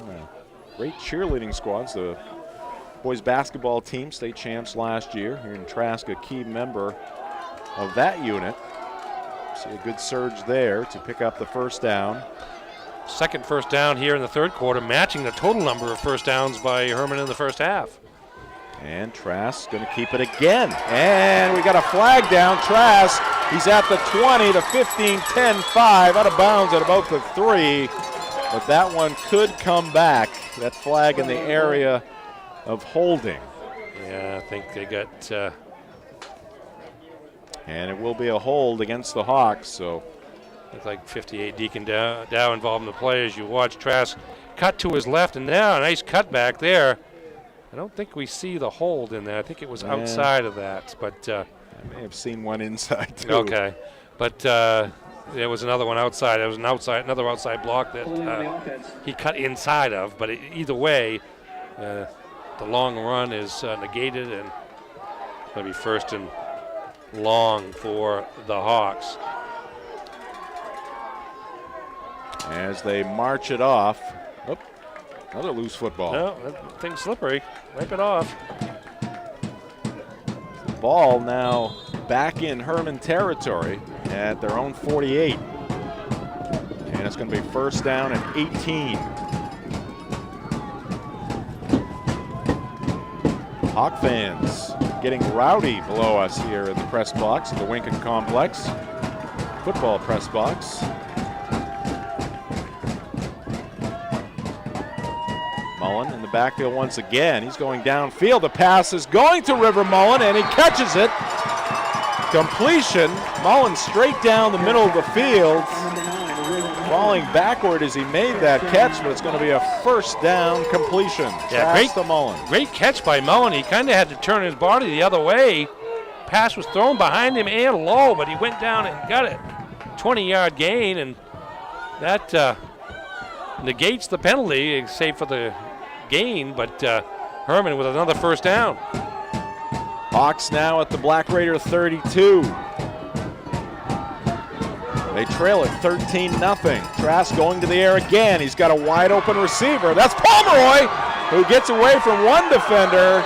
He'll be out of bounds at about the 11-yard line, but another 1st down for Hermon, and what a move right there by Keith Pomeroy. Yeah, here's the quick pass to Pomeroy along the left sideline, makes the catch and just does a juke and loses the Winslow defensive back, and is finally dragged down at about the 10-yard line, call it the 11, by number 22, Cody Ivey. Yeah, Jacob Berard had his momentum going towards the sideline, trying to hem Pomeroy in, but Pomeroy stopped on a dime, cut it back, and a big pickup. Now Trask trying to get Hermon on the board. He'll come up short, gets it inside the 5. Ball's going to be marked at about the 3-yard line. It's like a different Hermon offense here. Start the second half, opened up the passing game, throwing the ball downfield, where they have a better matchup in terms of numbers than with the 7 or 8 guys near the line of scrimmage. Trask, Mullen to his left. Trask keeps it. Trask is into the end zone. 6 for the Hawks. Touchdown, Garrett Trask. So Hermon picks up their first points of the night, and they now trail it by 7. Yeah, Trask just looking for the hole, ran right into number 45. I believe that is Demers, who had the good offensive series that time around, but pretty good upper body strength there by Garrett Trask to ward Demers off and get into the end zone here midway through the third quarter. We got a ball game here. Well, Hermon feeling much better about the situation here at the Wink. Now Caleb Goodine on for the extra point. He's used to having about 3 or 4 by this time. Snap good, ball down, kick up, and it is no good. Hooked it.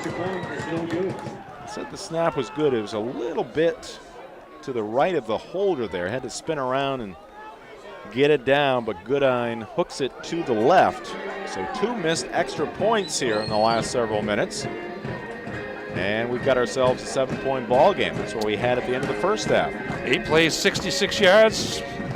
Hermon able to overcome that holding penalty to punch it in. A lot of positive movement, balanced offense there between the past couple of completions for 20 yards to Mullen and 21 yards to Pomeroy on back-to-back plays to move the ball inside the 15 to the 11, and from there it was Garrett Trask with what he does well, that's run the football, or what he does best perhaps, run the football, and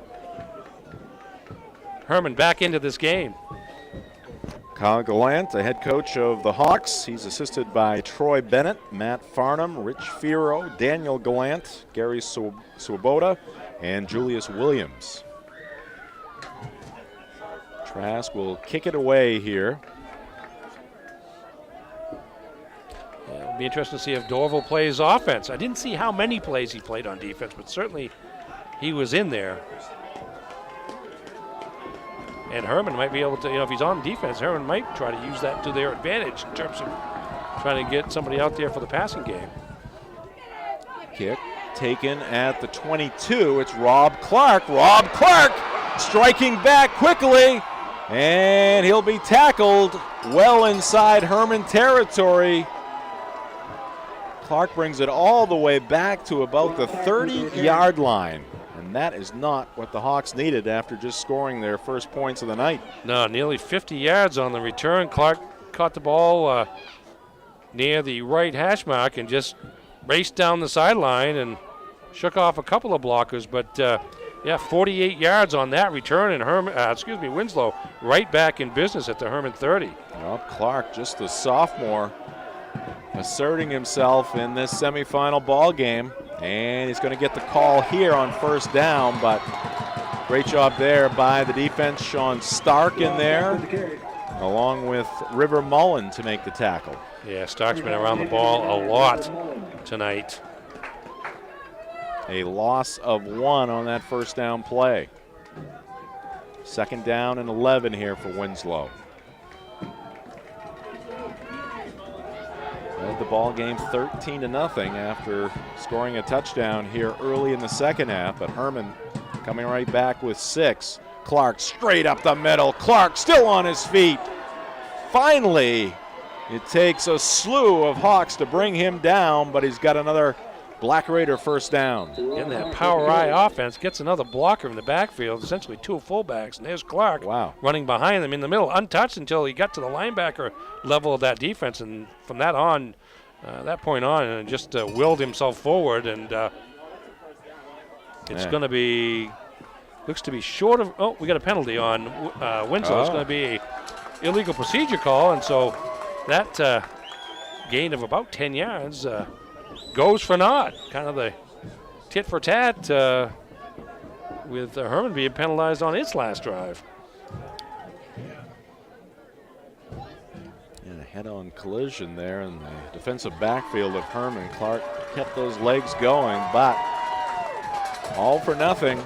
Instead of 2nd and inches from the 20, it's now 2nd and 16 from the 36. Big turn of events there.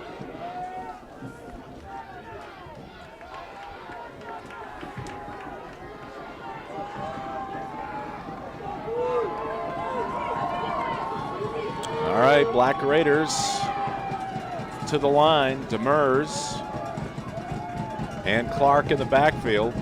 Behind Pomeroy, they fake to Demers. Pressure coming from the left side.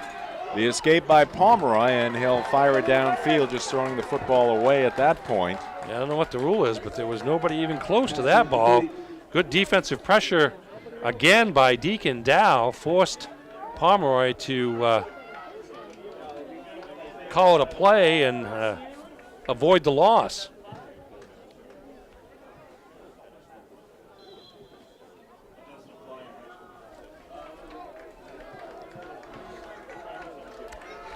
Chance now for Hermon to make a stop here. 3rd and long, 3rd and 16.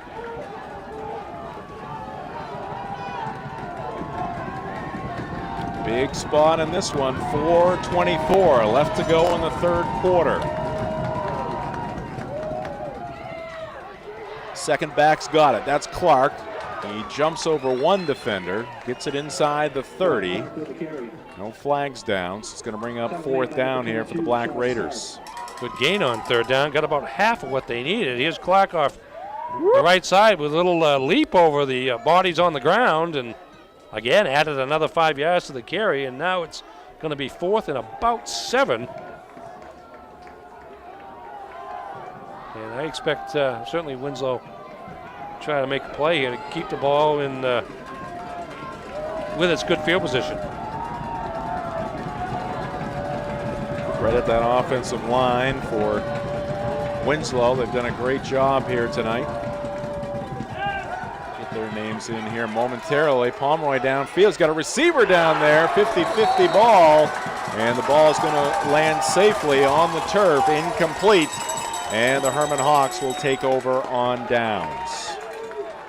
One-on-one situation deep along the right sideline, and Pomeroy lofts it up. Good reaction to the ball there by number 2. That's Merrick Wydorinski. But equally good play there by Wyatt Gogan defensively for Hermon. And now the Hawks will take the ball over at the 33 and shut the Winslow offense down, at least momentarily. 86-yard drive last time for the Hawks. Got it into the end zone, and they did a lot of this on that last drive. Trask keeping the football, surges ahead. But a 9-yard pickup on 1st down. Garrett Trask. I said the 33, but it's actually the 28 where the Hermon possession started. But as you mentioned, 28-9 is 37, so that's pretty good 1st down effort there by the quarterback. And Winslow knows it's coming, but Garrett Trask, a very crafty runner, uses blocks well, speed when he needs it, and the timing to know when to step on the accelerator. 3:21 left. Trask is going to give it to River Mullen this time. Mullen starting to have an impact on this football game, both defensively and offensively. 1st down pickup there for number 9. Yeah, 7. Both hands on the ball, first off. Not going to fumble it. And straight up the middle for a 7-yard gain and a 1st down. That Hermon offensive line starting to do some damage. Do damage. Where have I heard that before? Somebody's slogan in the baseball playoffs. It's that guy that threw the beer can at the World Series trophy, apparently. Did some damage to the trophy. All right, snap aside. Fake to Mullen. Trask to the air. Pass intended for Pomeroy. Ball's up in the air. It's going to be picked off by the Black Raiders. Pass was deflected there by number 14, Jacob Berard, up into the air. And taking advantage there is Colby Pomeroy with the interception. Yeah, that's a pretty heady play by Berard here. Nice fake, actually, to Mullen. Throwing the ball deep for Pomeroy. Pomeroy made a nice adjustment, but there's Berard knocking the ball up, and there's Pomeroy coming down with it. Again, we talked about how well that secondary had played in the 1st half. Trask had gotten to him a little bit on that last possession, but that time, Black Raiders right there to force the turnover. See some of that Winslow offensive line, including Cameron Winslow, big number 77, Jacob Bisson. Here's the handoff to Clark. He's the focal point right now of that Winslow offense. Interesting how that has developed over the course of this game. Of course, Ben Dorval was the key cog early on, got injured, and then it was Isaiah Goldsmith, and now it's Rob Clark. It makes you wonder if Goldsmith might have got hurt, because I don't believe we've seen him at all here in the second half. First series, they started out running that power I with a fullback carrying the ball, and for the last two series, it's been Rob Clark. Scanning the far sideline over there, able to hone in on Goldsmith. No gain there. Alex Demers with the carry. Also on that Winslow offensive line, number 76, Ronan Drummond, Landon Hotham.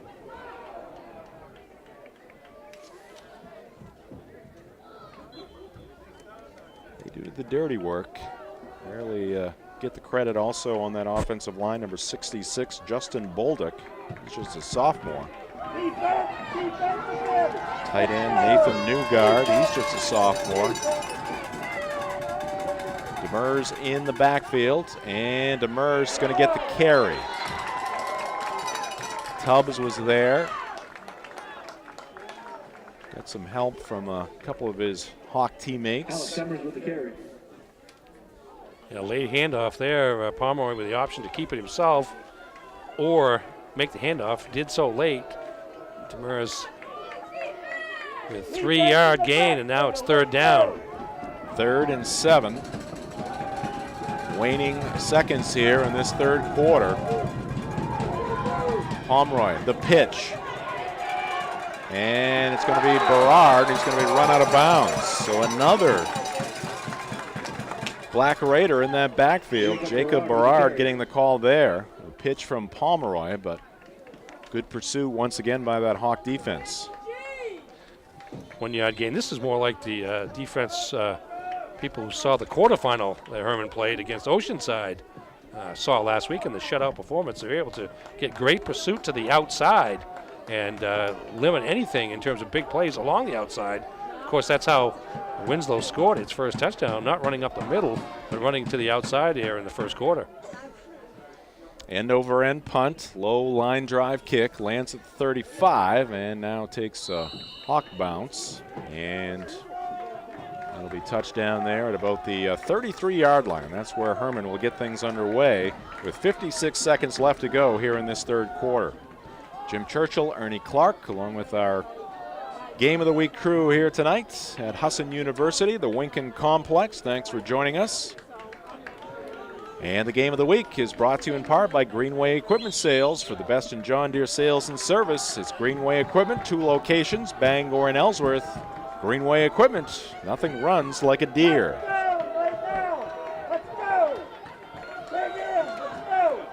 We did not see much of River Mullen in that first half. He's in the backfield once again with Trask. Big hole on that left side. Trask on his feet. Cross midfield. He's at the 30, 25, 20.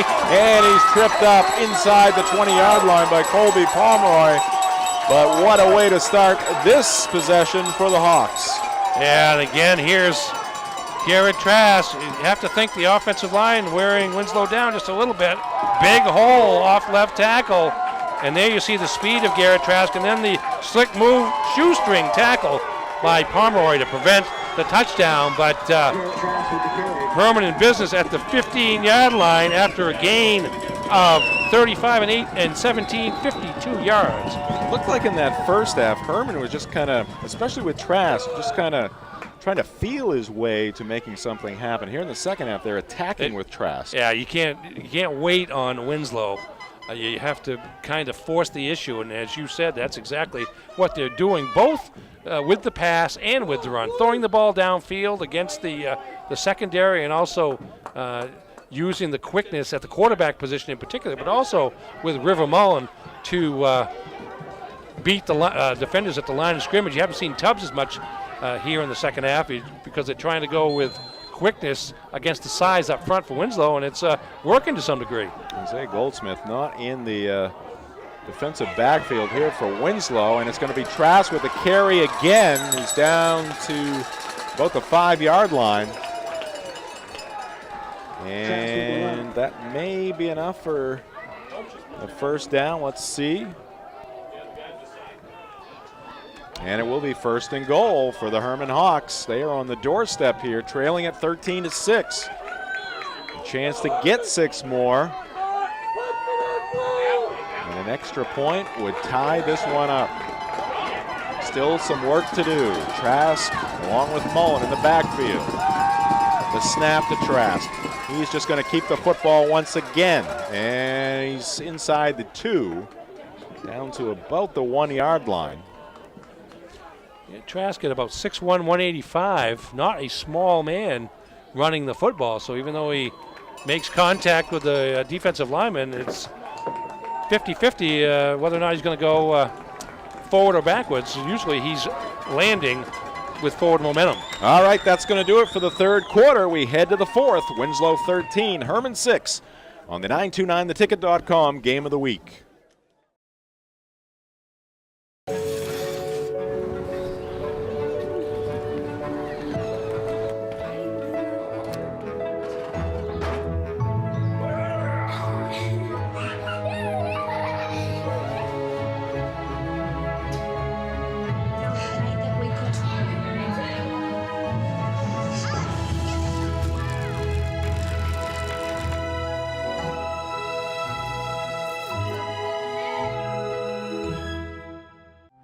It's your Monday morning and your Friday night.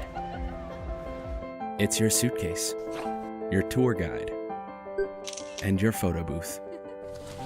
It's your new beginning and your fresh start. It's your library, your hotspot, and your movie theater. It's your car. Find it at Quirk. Welcome back to Husson University, the Winkin Complex, home of this Class C semifinal ball game here tonight. High school football under the lights, Hermon and Winslow. Winslow a tenuous lead right now. They lead at 13-6. Jim Churchill, Ernie Clark from the Bangor Daily News. Hawks with the football, second and goal. Trask keeping the football once again, and it's a touchdown for Hermon. Oh, we got a penalty, though. It's going to go against the Hawks, and it will set them back once again.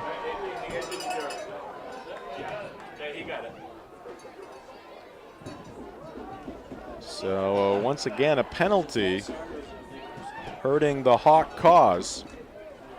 It's going to put the football back at about the 6-yard line. Illegal procedure, the call. Second and goal here for the Hawks from the 6. Trask has the call from the head coach Kyle Gallant. Number 20 back into that huddle. Now the Hawks break it.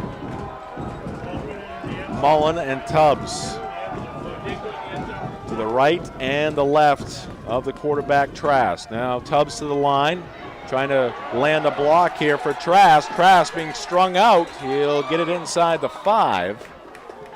And they'll mark it at about the 4-yard line. Set Tubbs in motion essentially as an extra blocker to that right side. Good pursuit by Winslow to string that out, and actually not a bad effort by Trask to get as much as he could out of it, as he picked up about 3 yards on the play to leave it third and goal from the 4. After a boatload of rain during the day, great night for high school football here at the Wink. Playing on the turf. Who will advance to the Class C North Final? Nokomis had a 6-0 lead in their ball game at MCI. Another defensive struggle there. Trask working the left side, following his offensive line. Trask is in. No flag this time. Touchdown Hawks, and they are within a point of tying up this ball game. Again, Tubbs in motion, the 260-pound fullback as an extra lineman. And there's a cutback by Garrett Trask into the end zone. And we'll see what the call is here. What do you do here, Ernie? Looks like they may go for 2. Yeah, that's the conversation. You just saw Kyle Gallant, the Hermon coach, talking with his quarterback, and Trask now in there calling a play. They got the momentum. They're running downhill at this point. And it's going to be Mullen and Tubbs. Mullen to the right of Trask, Tubbs to the left. Once again, Tubbs up to the line. Slides down that line. Trask the pitch to Mullen, but he loses the football. And the Hawks will be denied, so they take a chance there. They did miss the extra point earlier. Yeah, here's the play looked like the previous two plays. This time, Trask goes away, tries to make the pitch. First time they tried that play, the entire game, it looked like Winslow had it defended pretty well, whether Mullen caught the ball or not. But as it is, we've got a 1 point ball game here. All right, so 13-12. Winslow hanging on right here.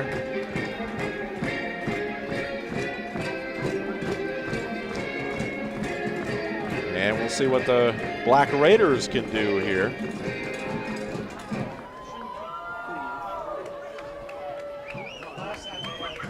Yeah, what a ball game. Well, it really turned out to be that way. It was kind of an interesting first half where Winslow had the bulk of the yardage, but unable to get more than one touchdown as they had at least one injury to Ben Doval, their top running back, that slowed the offense a little bit. But here, a much more offensive-minded second half, particularly on the part of the Hermon Hawks, who managed just 64 yards in the first half. I had Garrett Trask for 104 rushing yards in the third quarter alone. Have him now at 143 yards on 20 carries in the game. 11:39 left to go. Here's the kick by Trask, and it's going to be fielded by Berard. He takes it to the right side, running east and west, trying to move it upfield, but he's going to be taken down. So Berard basically ran from one sideline to the other. May have advanced the football 3 or 4 yards, but good coverage there by Hermon. Number 16, Keith Pomeroy. Score from Pittsfield. That 6-0 Nokomis lead has now stood up through the end of the third quarter.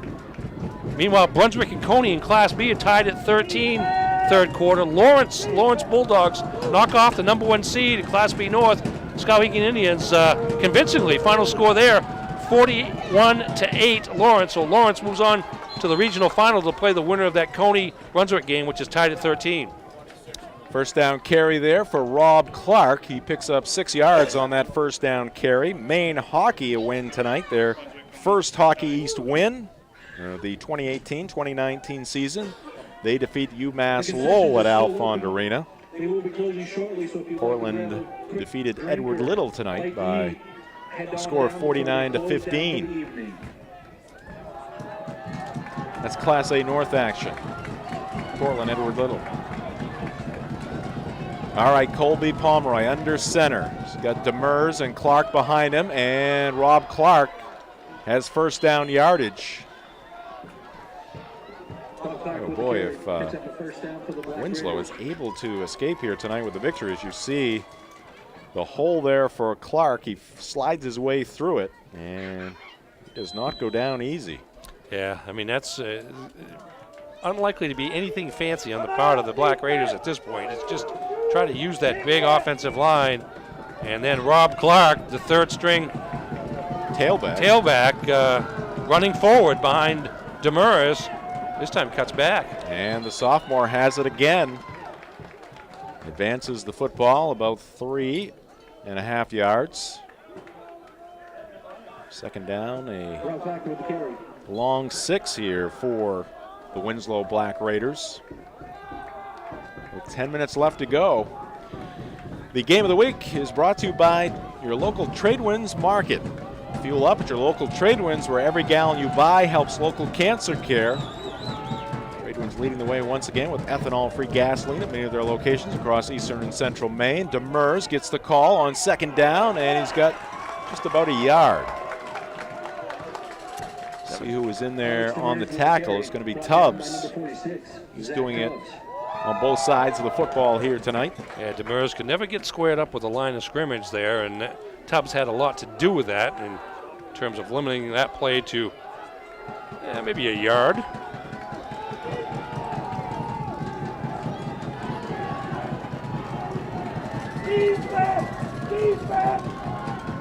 Demers the fullback, Clark the tailback. Clark full ahead of steam, but a nice tackle, and we've got an injured Hermon Hawk. River Mullen made the tackle. He's had back one of up. those stingers.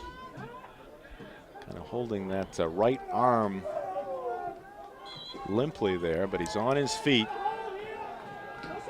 4th and a long 2 here for the Black Raiders. Oof, what do you do here, Coach Clark? Well, I'd be punting the football. I would be punting the football too, but and it's hard to say what they're going to be doing. It looks like They will be Pomeroy punting. is in punt formation. But he is the quarterback, we do remind you. So tough to gamble in this spot. Up by 1 with 8:27 left to go. Defense has had a pretty good night. End over end kick's going to roll down inside the 20. So in the end, pretty good decision there by Mike Savisky and that Winslow coaching staff. 38-yard punt, no return. I mean, he's done it a couple of times now with that low kick, just trying to kick it to an open space and ideally getting the bounce to go his way. He's done it twice. It's worked both times. And the Hermon Hawks 1 point down, but 87 yards from the end zone. A lot of success running the football. Primarily Garrett Trask, the quarterback, here in the second half. It was 7-0 after the first half. 3 touchdowns have been scored here in half number 2, 1 by Winslow, 2 by Hermon. Trask is going to run the football again. He's over the 15, across the 20, out of bounds. So about a 7 or 8 yard pickup there on first down. Hey, watch in that case, Trask just feeling things out just ever so briefly to kind of see where the hole, if any, is going to materialize. How big a surprise is that Nokomis score against 6-0 Warriors after 3? I think, I mean, The score is it's one the thing. playoffs, Right. and the score is one thing. It's more defensive minded, but I mean, those teams went to overtime during the regular season. That game also played at Pittsfield, and I know that Tom Bertrand, the MCI coach, was concerned about playing Nokomis and them being a pretty physical team. Garrett Trask reversing field, trying to make something out of nothing, but it's going to turn into a loss here for the Hawks. And you saw the dejection there by Trask after being tripped up behind the line of scrimmage. Yeah, looking right, nothing there. Try to go back the other way, but good pursuit there. That's Cody Ivey again, who's been in on some plays defensively. Another pumped up too. Great tackle there, and that's goes for a loss. And 3rd and 7 now for the Hawks. So we've had 2 missed extra points, 1 for each side, and 1 failed 2-point conversion. That was the Hermon Hawks trying to take the lead. They were denied. Trask to the air. Oh, almost picked off by Ivy, right into his hands. And the Hawks very fortunate to still have the football. But they will have to punt it away. 4th down and 6. You can't gamble deep in your own territory here. Plenty of time left, 7 minutes and 11 seconds. You just trust your defense to make a stop. And in the meantime, Winslow will try to grind out the rushing yardage and wear down the clock once they get the ball back. Trask has been busy both running and throwing the football, also punting the football. He's had some beauties here tonight. Kind of took a look there before punting the football, but boots it away. It lands at about the 47, trickles across midfield, and it will be touched at the 49 of Winslow. So excellent field position here for the Black Raiders. They've got a 1-point advantage, 13-12 our score.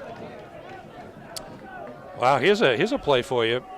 MCI blocks a field goal attempt, but Nokomis picks it up and runs it in for a touchdown, and now the Warriors lead the 2-time defending champions from MCI 13-0, and that's just 13 seconds into the 4th quarter. So huge turn of events there. I mean, MCI gets the block kick, but that jubilation lasts about as long as it took for Nokomis to run it in for a score. And big play for Nokomis, which posted its first postseason win ever last week. It's going to be a little bit of shock in the house there at MCI within the Husky faithful. Yeah, we'll see. I mean, that program's been the elite in the region for the last 5-6 years, and had won 8 straight games to open the season with a 28-0 loss down at Leavitt. Leavitt's the #1 seed in Class C South. But since then, MCI has run the table, although they've had a couple of tests. It hasn't been domination like it had been in other years, particularly when they were in Class D. But now they're down 2 scores with just 1 quarter to play. Backfield loaded for Winslow. Demers the carry. And he'll take it up to the 45-yard line. So after a small gain on first down, about 5 there for Demers, and it's going to be 3rd down and 4.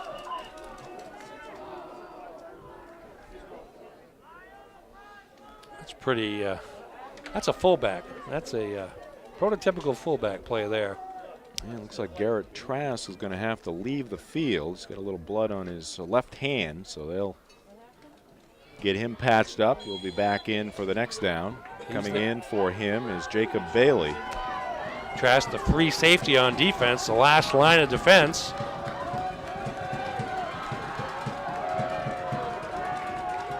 Third and 4.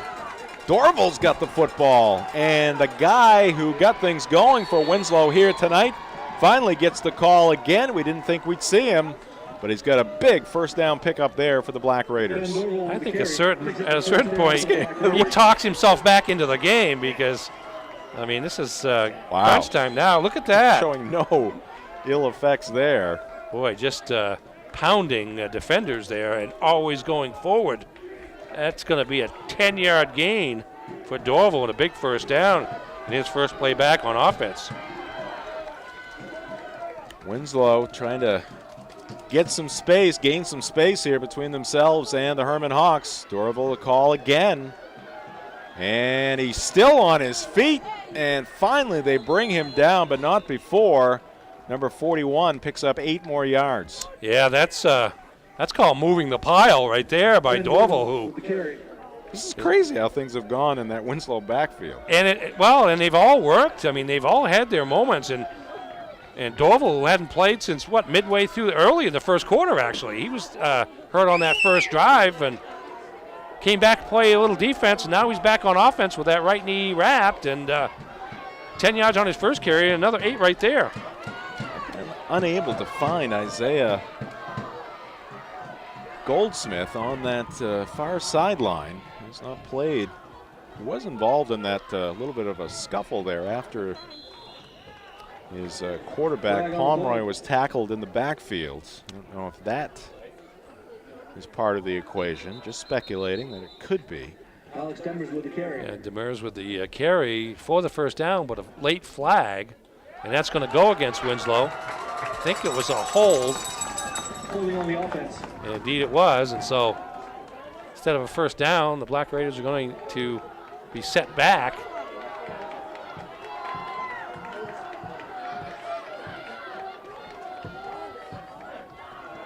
I've scanned that full sideline. I cannot see number 28 across the way, Isaiah Goldsmith. It's been Dorval to start. Then it was Goldsmith. Then it was Rob Clark being the featured running back here tonight. Now Dorval's back out there for the Black Raiders, full backfield. Got Ivy, Demers, with Dorval the tailback. Pomeroy gives to Dorval, and he goes nowhere.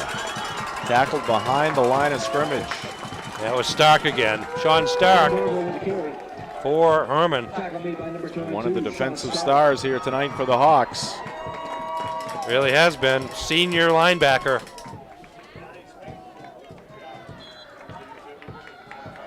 Third down. 9.5 yards to go here for Winslow. Clock ticking here at the Wink. Pomeroy. He's going to pass the football. Lobs it up right side, and it's going to be knocked away. Wyatt Gogan. right there to knock the ball down. Pass intended for Marek Witerinsky. So it's going to be 4th down here for Winslow. Man, this is going to come right down to the wiring. Really is. Blanket coverage there by Gogan. Pinned the receiver against the sideline. Located the ball, went up and knocked it away, and now Winslow with a 4th and 10, 3:20 left in the game. Both teams with all their timeouts left, but if you're Winslow, a first down allows you to run some more clock, and Hermon wants the ball back, so huge play coming up. Full backfield. Here's the fake to Dorval. Actually, they give to Dorval, and now they'll go downfield. A little flea flicker there by Winslow. Does not work. Well, Winslow wanted the call down deep down. There's number 2, Witerinsky on the ground. There was a collision down there. So the Hermon Hawks are going to take over on down. 65 yards to go. Now, a field goal would do it for the Hawks. There's 3:13 left. Wow, what a way to wind things up here in this semifinal game. Great matchup, a lot of tradition in this Winslow football program. Hermon, one of the programs on the rise. Why not Garrett Trask? He's got 14 or 15 yards on first down, the ball near midfield. Boy, big block by River Mullen to set that play in motion. Here's the handoff. Here's Mullen. Watch his block right there. Number 9.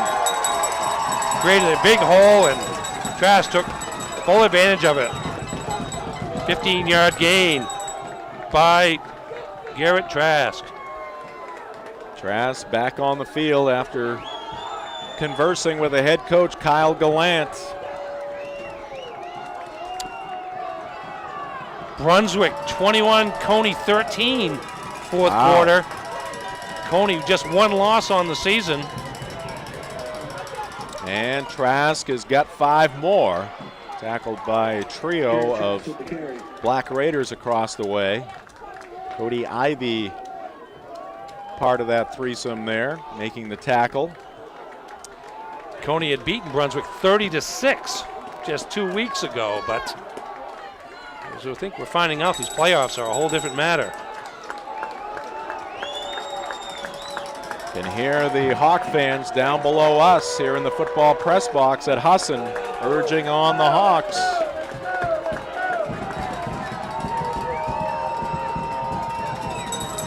Trask with Mullen to his left. A trio of receivers wide to the right. Trask is going to keep it again. He's got the first down. He's down to the 35. And the Hawks are marching right now, led by their quarterback, Garrett Trask. Here's another lead block by River Mullen on Demers, giving up some size, but certainly not hard. And Trask, again, capitalizes on the block. Each team, I was about to say, has 3 timeouts left. Hermon's going to use one right here. Kyle Gallant, their head coach, out on the field. You see the center there for Hermon, number 58. That's Deacon Dow. He's ready to go. Coach Gallant out there, of course. The last thing the Hawks want, obviously penalties, but a turnover in this situation. Chance to put 3 or 6, eventually 7 up on the board. Trask, 9 carries for 32 yards in the first half. Now he's up to 25 carries for 181. Pushing 200 yards here in the second half. Good look inside the Winslow Black Raider defensive huddle across the way.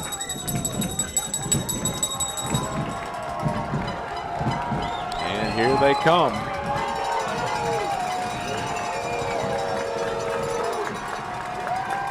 Both sidelines getting into it, as are the fans. 1st and 10 for Hermon, 1:49 left. It's Trask along with River Mullen in the backfield. And again, it's Mullen leading the way for Trask. Good penetration there by Winslow, but Trask breaks through, and he takes it in for 6. flags are down, and the Hawks have their first lead of the night. Here comes Trask Mullen again with a lead block. Trask finds a crack just behind Mullen, and from there it's a straight shot 35 yards to the end zone. And a Hermon offense just stymied for the first half of this game. Erupting here in the second half. 35-yard run by Garrett Trask puts him over 200 yards rushing for the game.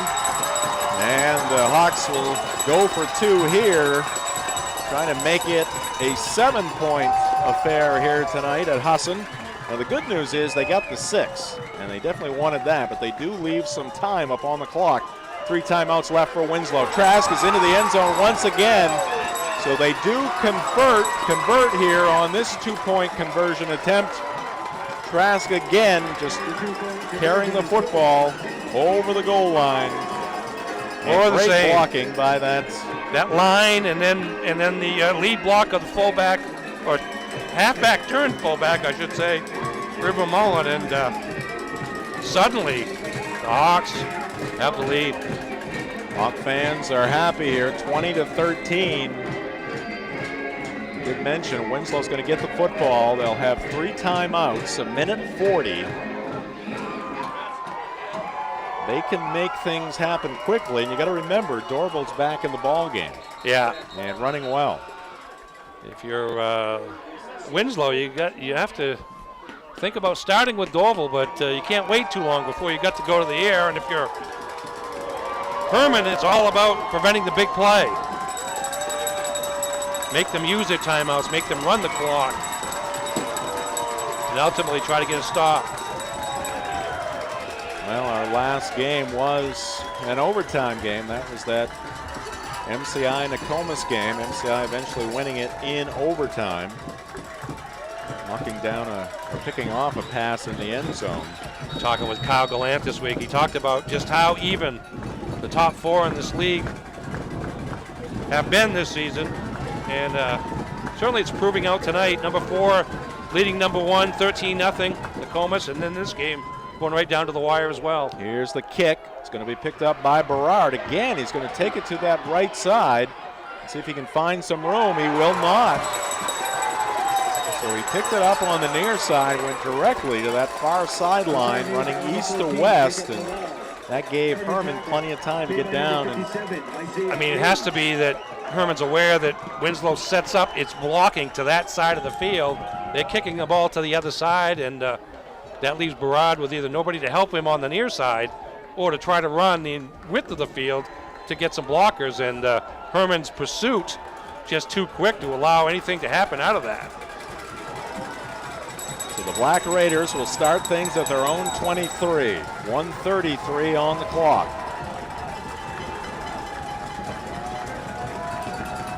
Dorval in the backfield. Pomeroy's going to go to the air, feeling some pressure. The pass to the far sideline incomplete, intended for Widerinsky.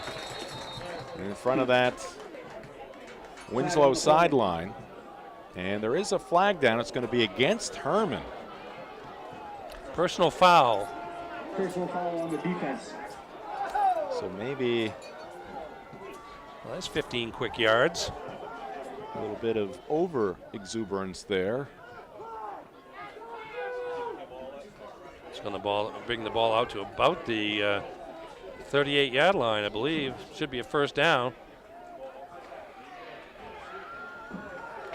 Big time penalty there against the Hawks. March it out to the 38, ball set down. Looked to be second down and 10. Instead, it's an advancement of 15 yards, and now first and 10 for Winslow. Just 5 seconds evaporated on that last play. Pomeroy from the shotgun. Pressure coming. Little screen pass here to Dorval. He's got some running room, and he'll be taken out of bounds at about the 45. Set up pretty well there by Winslow. They'll pick up 6.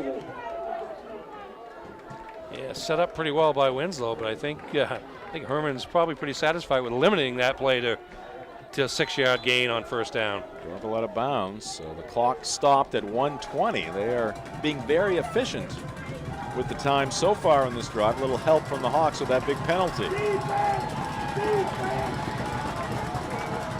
Our press box is rocking here, Ernie. There's a pitch to Dorval, a misfire, and now the Hawks converge on Dorval, who steps out of bounds to stop the clock again. That didn't work for the Black Raiders. Not at all.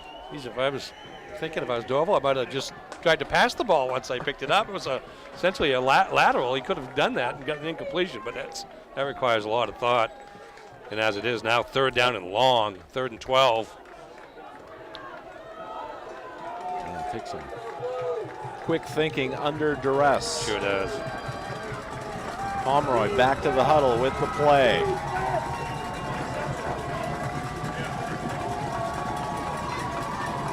Dorval in the backfield with Pomeroy along with Demers.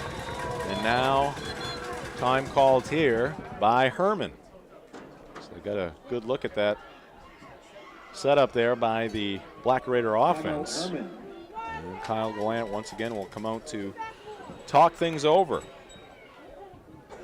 Don't want to give up the big play, and Mike Savitsky, the Winslow coach, has a lot of tricks in his arsenal, and you have to be wary of not only the stuff you expect, but the stuff you don't expect as well when you're playing Winslow. We've already seen them try one flea flicker earlier in the second half. It didn't work.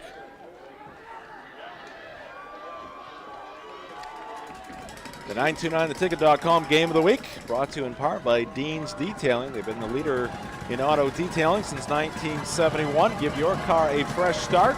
Call 945-3016 or book your appointment online at deansdetailing.com. 3rd and 12. 1:15 left. Winslow trailing for the first time here tonight. They led it 7-0 at the end of the first half. They added 6 more in the third quarter, but 20 unanswered points here for the Hawks and a sack for the Hermon defense. Deacon Dow, I believe, number 58. Looking like Deacon Jones on that play. Absolutely. He's catching up in the sack department there as pulled down Colby Pomeroy from behind. And now we're down to a 4th down situation for the Black Raiders, and I believe this is their timeout now. Yeah, the Hermon defense really fired up, stepping up big. Biggest play for Winslow on this drive, the 15-yard penalty against the Hawks, but inside of the penalty, Hermon has really stiffened up the defense here in the latter parts of this second half. Second sack of the game by the Hermon defense. Trask has not been sacked tonight. Been doing most of his work on the ground here, particularly in the second half. Well, if Hermon's able to hold on here and Nokomis is able to hold on in Pittsfield, that's a couple of very young football programs going to be involved in a regional championship game. Tell you what, the changing face of the sport here in Eastern Maine. You're right. A decade ago, neither one of these teams was really around, and now they're playing for championships, potentially here. All right, last chance here. At least in this series of downs, could be the last chance in 2018, and now the Black Raiders are going to call another timeout here. Can't take them with you, and you try to get a little look at what the other team's doing before you make the play, and I'm guessing that was part of that situation, was kind of see what Hermon was doing defensively. 2:32 to go in Pittsfield. Nokomis still holding a 13-0 lead over MCI. And then under 9 minutes left down in Augusta. Brunswick 21, Coney 13. So, as you mentioned, if these two scores hold and there's not much time left in either one of them, be a new look Class C final that will be played over at Hamden Academy a week from tomorrow, they decided to, in Class C North, play that regional final for the first time at a neutral site. All right, here we go. 4th down and 14. Last gasp for Winslow. Pomeroy from the shotgun, and we've got movement on the line. And that's going to go against the Black Raiders, so they're going in the wrong direction right now. The 929, theticket.com Game of the Week presented by the First National Bank. Dream first because you can. Member FDIC, equal housing lender. Now it's 4th down and 19 yards to go for Winslow. So at this point, Ernie, the Hawks can taste it. Well, they certainly can, and they've got a little room to play with defensively. Just don't want to give up the big play. They'll allow Winslow to throw the underneath stuff. Pomeroy back, steps up, fires it downfield. Wobbly pass is going to be knocked down, incomplete, and Hermon will take over on downs, and the Hawks can just salt it away here with 59 seconds left to go. Yeah, here's Pomeroy just throwing the ball deep. Needs to gain 19, so he throws it deep and looked like number 8 on the deflection, one of 2 defenders there. That's Gogan again. Pretty solid pass defender here tonight and makes that final play, and now we're borderline victory formation. Just a couple of snaps from center. Winslow has Probably 2 timeouts left.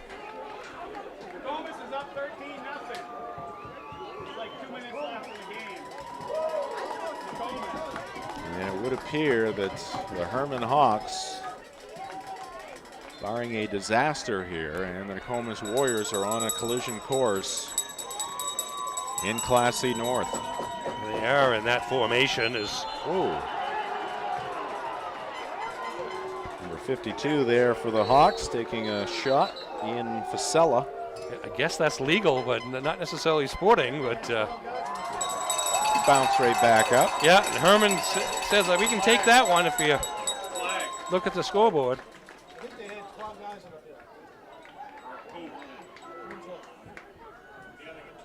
There is a flag down, and yeah, 12. The 12th player is just going off the field now, but no penalties being called, and no timeouts being called. That's interesting.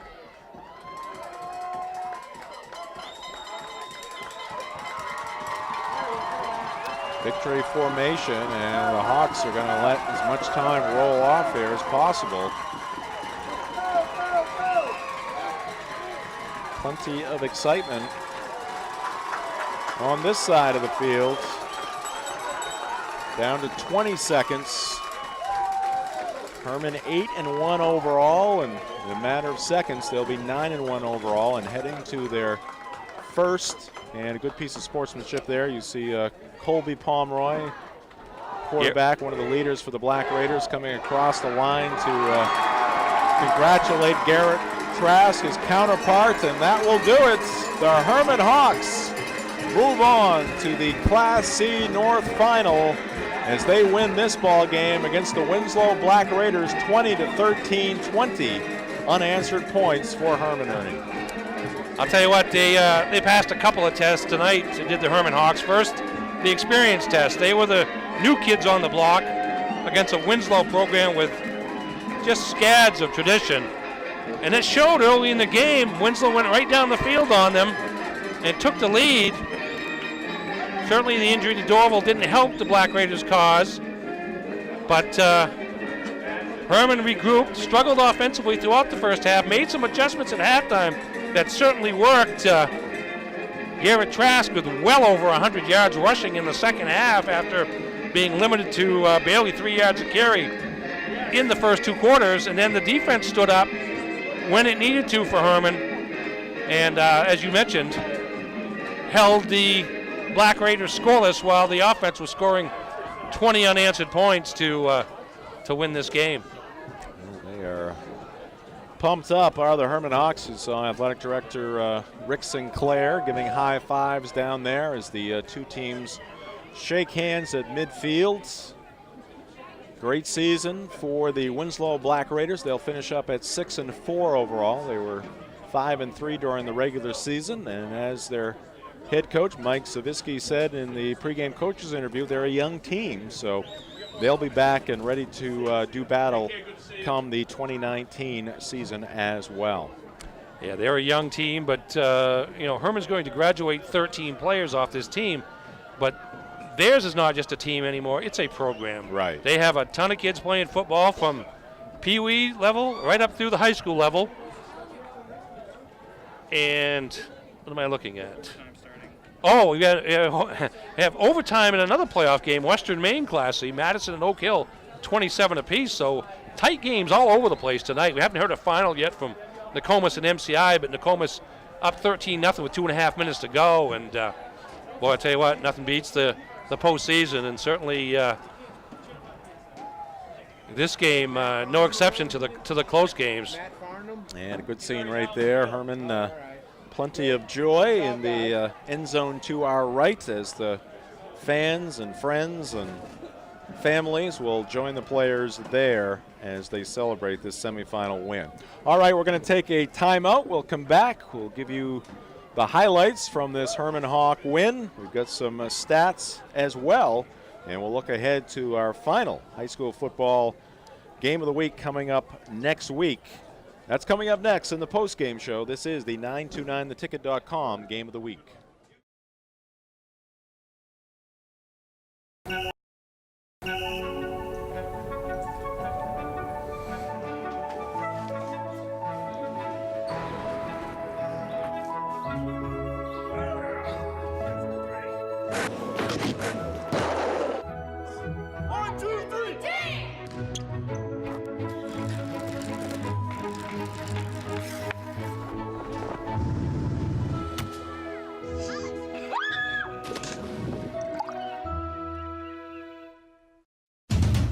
Choosing the right school for driver's ed has never been more important. Northeast Driving School has been the leader in driver training since 1969.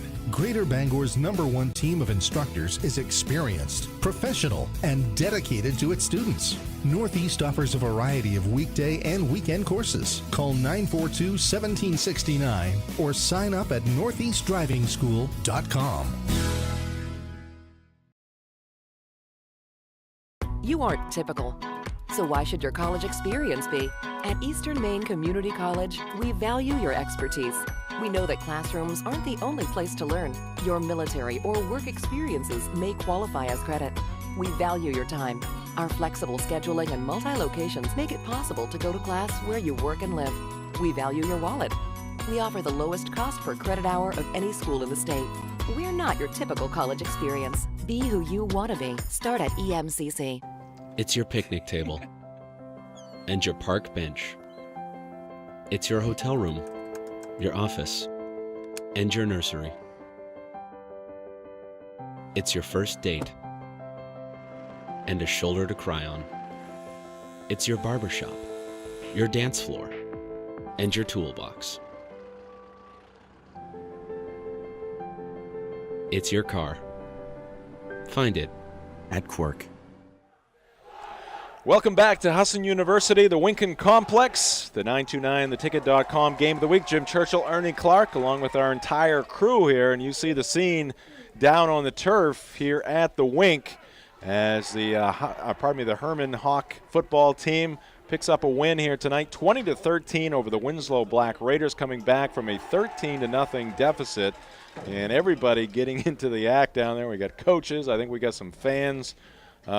Starting chance down there, but all good news for the Hermon Hawks as they are heading to that regional championship game. All right, let's get to the highlights from this one. Winslow, the only score in the first half. They led it 7-0 coming into the second half, and the Black Raiders would get back on the board right here. Rob Clark, the sophomore tailback, the third tailback that the Black Raiders used here tonight. He picks up 6 right there to make it 13-0.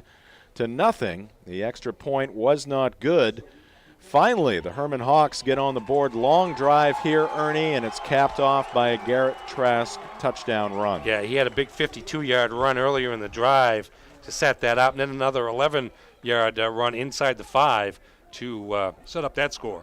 Hawks were not done. Again, you see Garrett Trask there, shotgun formation, fakes the handoff to River Mullen, and then fires downfield, and that pass is going to be deflected. It's up in the air, and it's going to be picked off there by Colby Pomeroy, the free safety. And at that point, you thought, well, Hermon had their chance, but they were denied once again by the Black Raider defense. However, the Hawks weren't ready to call it a night.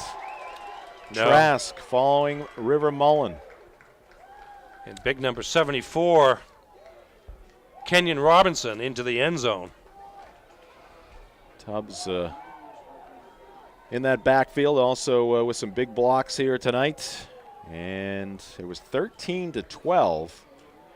And here's Garrett Trask finding that seam in the Winslow defense, and then nothing but green in front of him, and he's into the end zone once again, and that would be the first lead of the night for the Hawks. Yeah, Mullen with a block there on Clark to allow just enough of a hole for Trask to slip through. Hawks were denied in the two-point conversion earlier, but they would not be denied here. They keep it on the ground. Once again, it's Trask. Busy night for him. He gets the 2 points, and the Hawks would have the 20-13 advantage. And here's the final play for the Winslow offense. Colby Pomeroy firing downfield. They needed 19 yards. Had about 19 yards on that pass there, but it's knocked down. Gogan with the defensive play there for the Hawks, and that would do it in this one, as the Hawks would go into victory formation, and they would seal the deal here tonight against Winslow. So great come-from-behind win for Hermon. They picked up their first postseason win last week in the quarterfinal matchup against Oceanside, and they back it up here with a semifinal win tonight.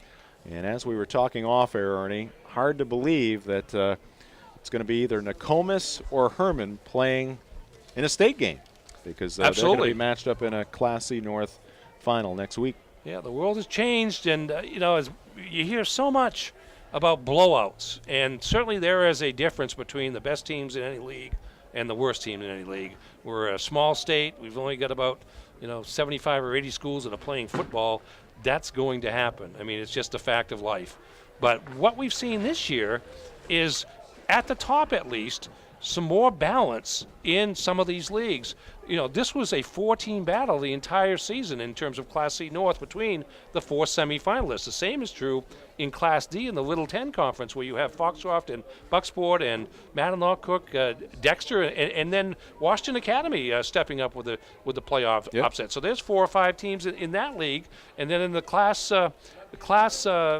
B division, same kind of thing. 4 or 5 teams, all capable of winning. You had the number 4 seed in that division, Lawrence, knocking off number 1 Skowhegan tonight, and then number 3 Brunswick leading number 2 Coney late. So you might have a 3 versus a 4 in the Class B North final as well. So you're seeing some balance at the top, and it was Brunswick winning over Coney. At Lewiston. The game was played at Lewiston. They moved that game because of turf at Lewiston. But so you've got the 3 and the 4 seeds playing for the Class B North title. You've got the 2 and the 4 seeds playing. I haven't heard officially about Nokomis. So do we know that is a final? So we got the 2 and the 4 playing in Class C, and then we still don't know what's happened in Class D yet. But between B and C at least, no number 1 seeds. So that speaks to some improving balance at the top of some of these leagues. Yeah, a couple days after Halloween, a bit of an eerie sky across the way here in Bangor. That must be the Thomas Hill standpipe we're seeing there with that. One of those. That light, that beacon. Yeah, I see the beacon now looking across the way. Yeah, that's it. All right, sure. just scratch the surface real quickly. Some key numbers. Obviously, our player of the game, Garrett Trask. Garrett Trask wound up with 216 yards on 26 carries, obviously scored 3 touchdowns on runs of 3, 4, and 35 yards. Hermon with 241 yards as a team, rushing 59 passing for a total of 300 yards offense in the game. For the Winslow Black Raiders, Isaiah Goldsmith, 13 carries, 84 yards.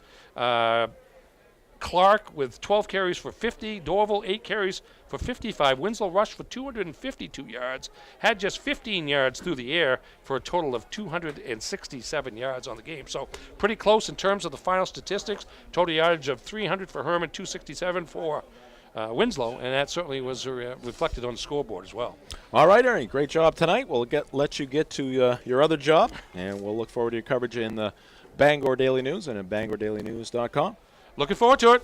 My pleasure. And I want to thank the rest of our crew here tonight for the game of the week. And Kim Mitchell from Digital Workshop leading the way, Mark Paulette, Adam Hodge, Aaron Jackson, and Jay Baines. Thanks to our crew for their work here tonight in this Class C North semifinal. And congratulations to the Hermon Hawks. They're moving on to the regional final as they will go into that final with an overall mark of 8-1. And congratulations also to the Winslow Black Raiders for a great season. Put up a good fight here tonight, but it's going to be Hermon advancing to the final. I'm Jim Churchill saying so long from the Winkin Complex here at Husson University. The final once again, Hermon 20, Winslow 13. This has been the 929theticket.com Game of the Week.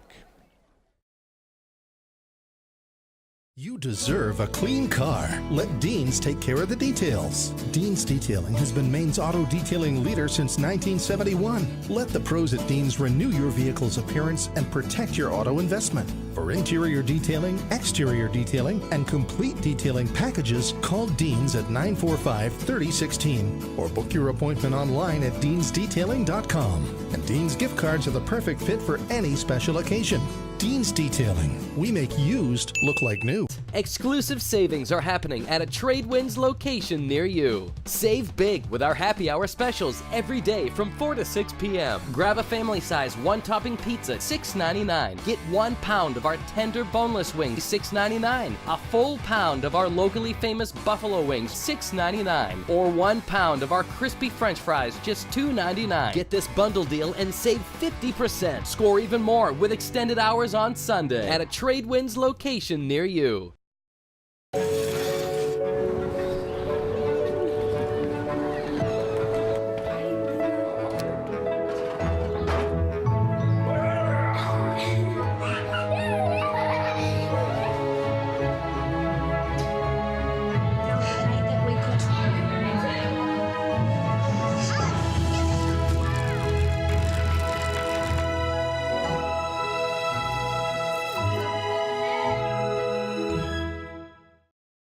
The 929 The Ticket Game of the Week is brought to you by First National Bank.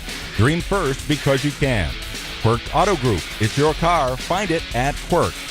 And by Greenway Equipment Sales. For the best in John Deere sales and service, it's Greenway Equipment. Tradewinds Markets. Fuel up at your local Tradewinds where every gallon you buy helps local cancer care.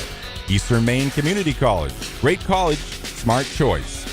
The Game of the Week is also brought to you by Dean's Detailing. Book your appointment at deansdetailing.com. Digital Workshop. Visit mainprovideo.com. Northeast Driving School. Register for courses at northeastdrivingschool.com. The 929 The Ticket Game of the Week has been a production of Sportsnet Maine.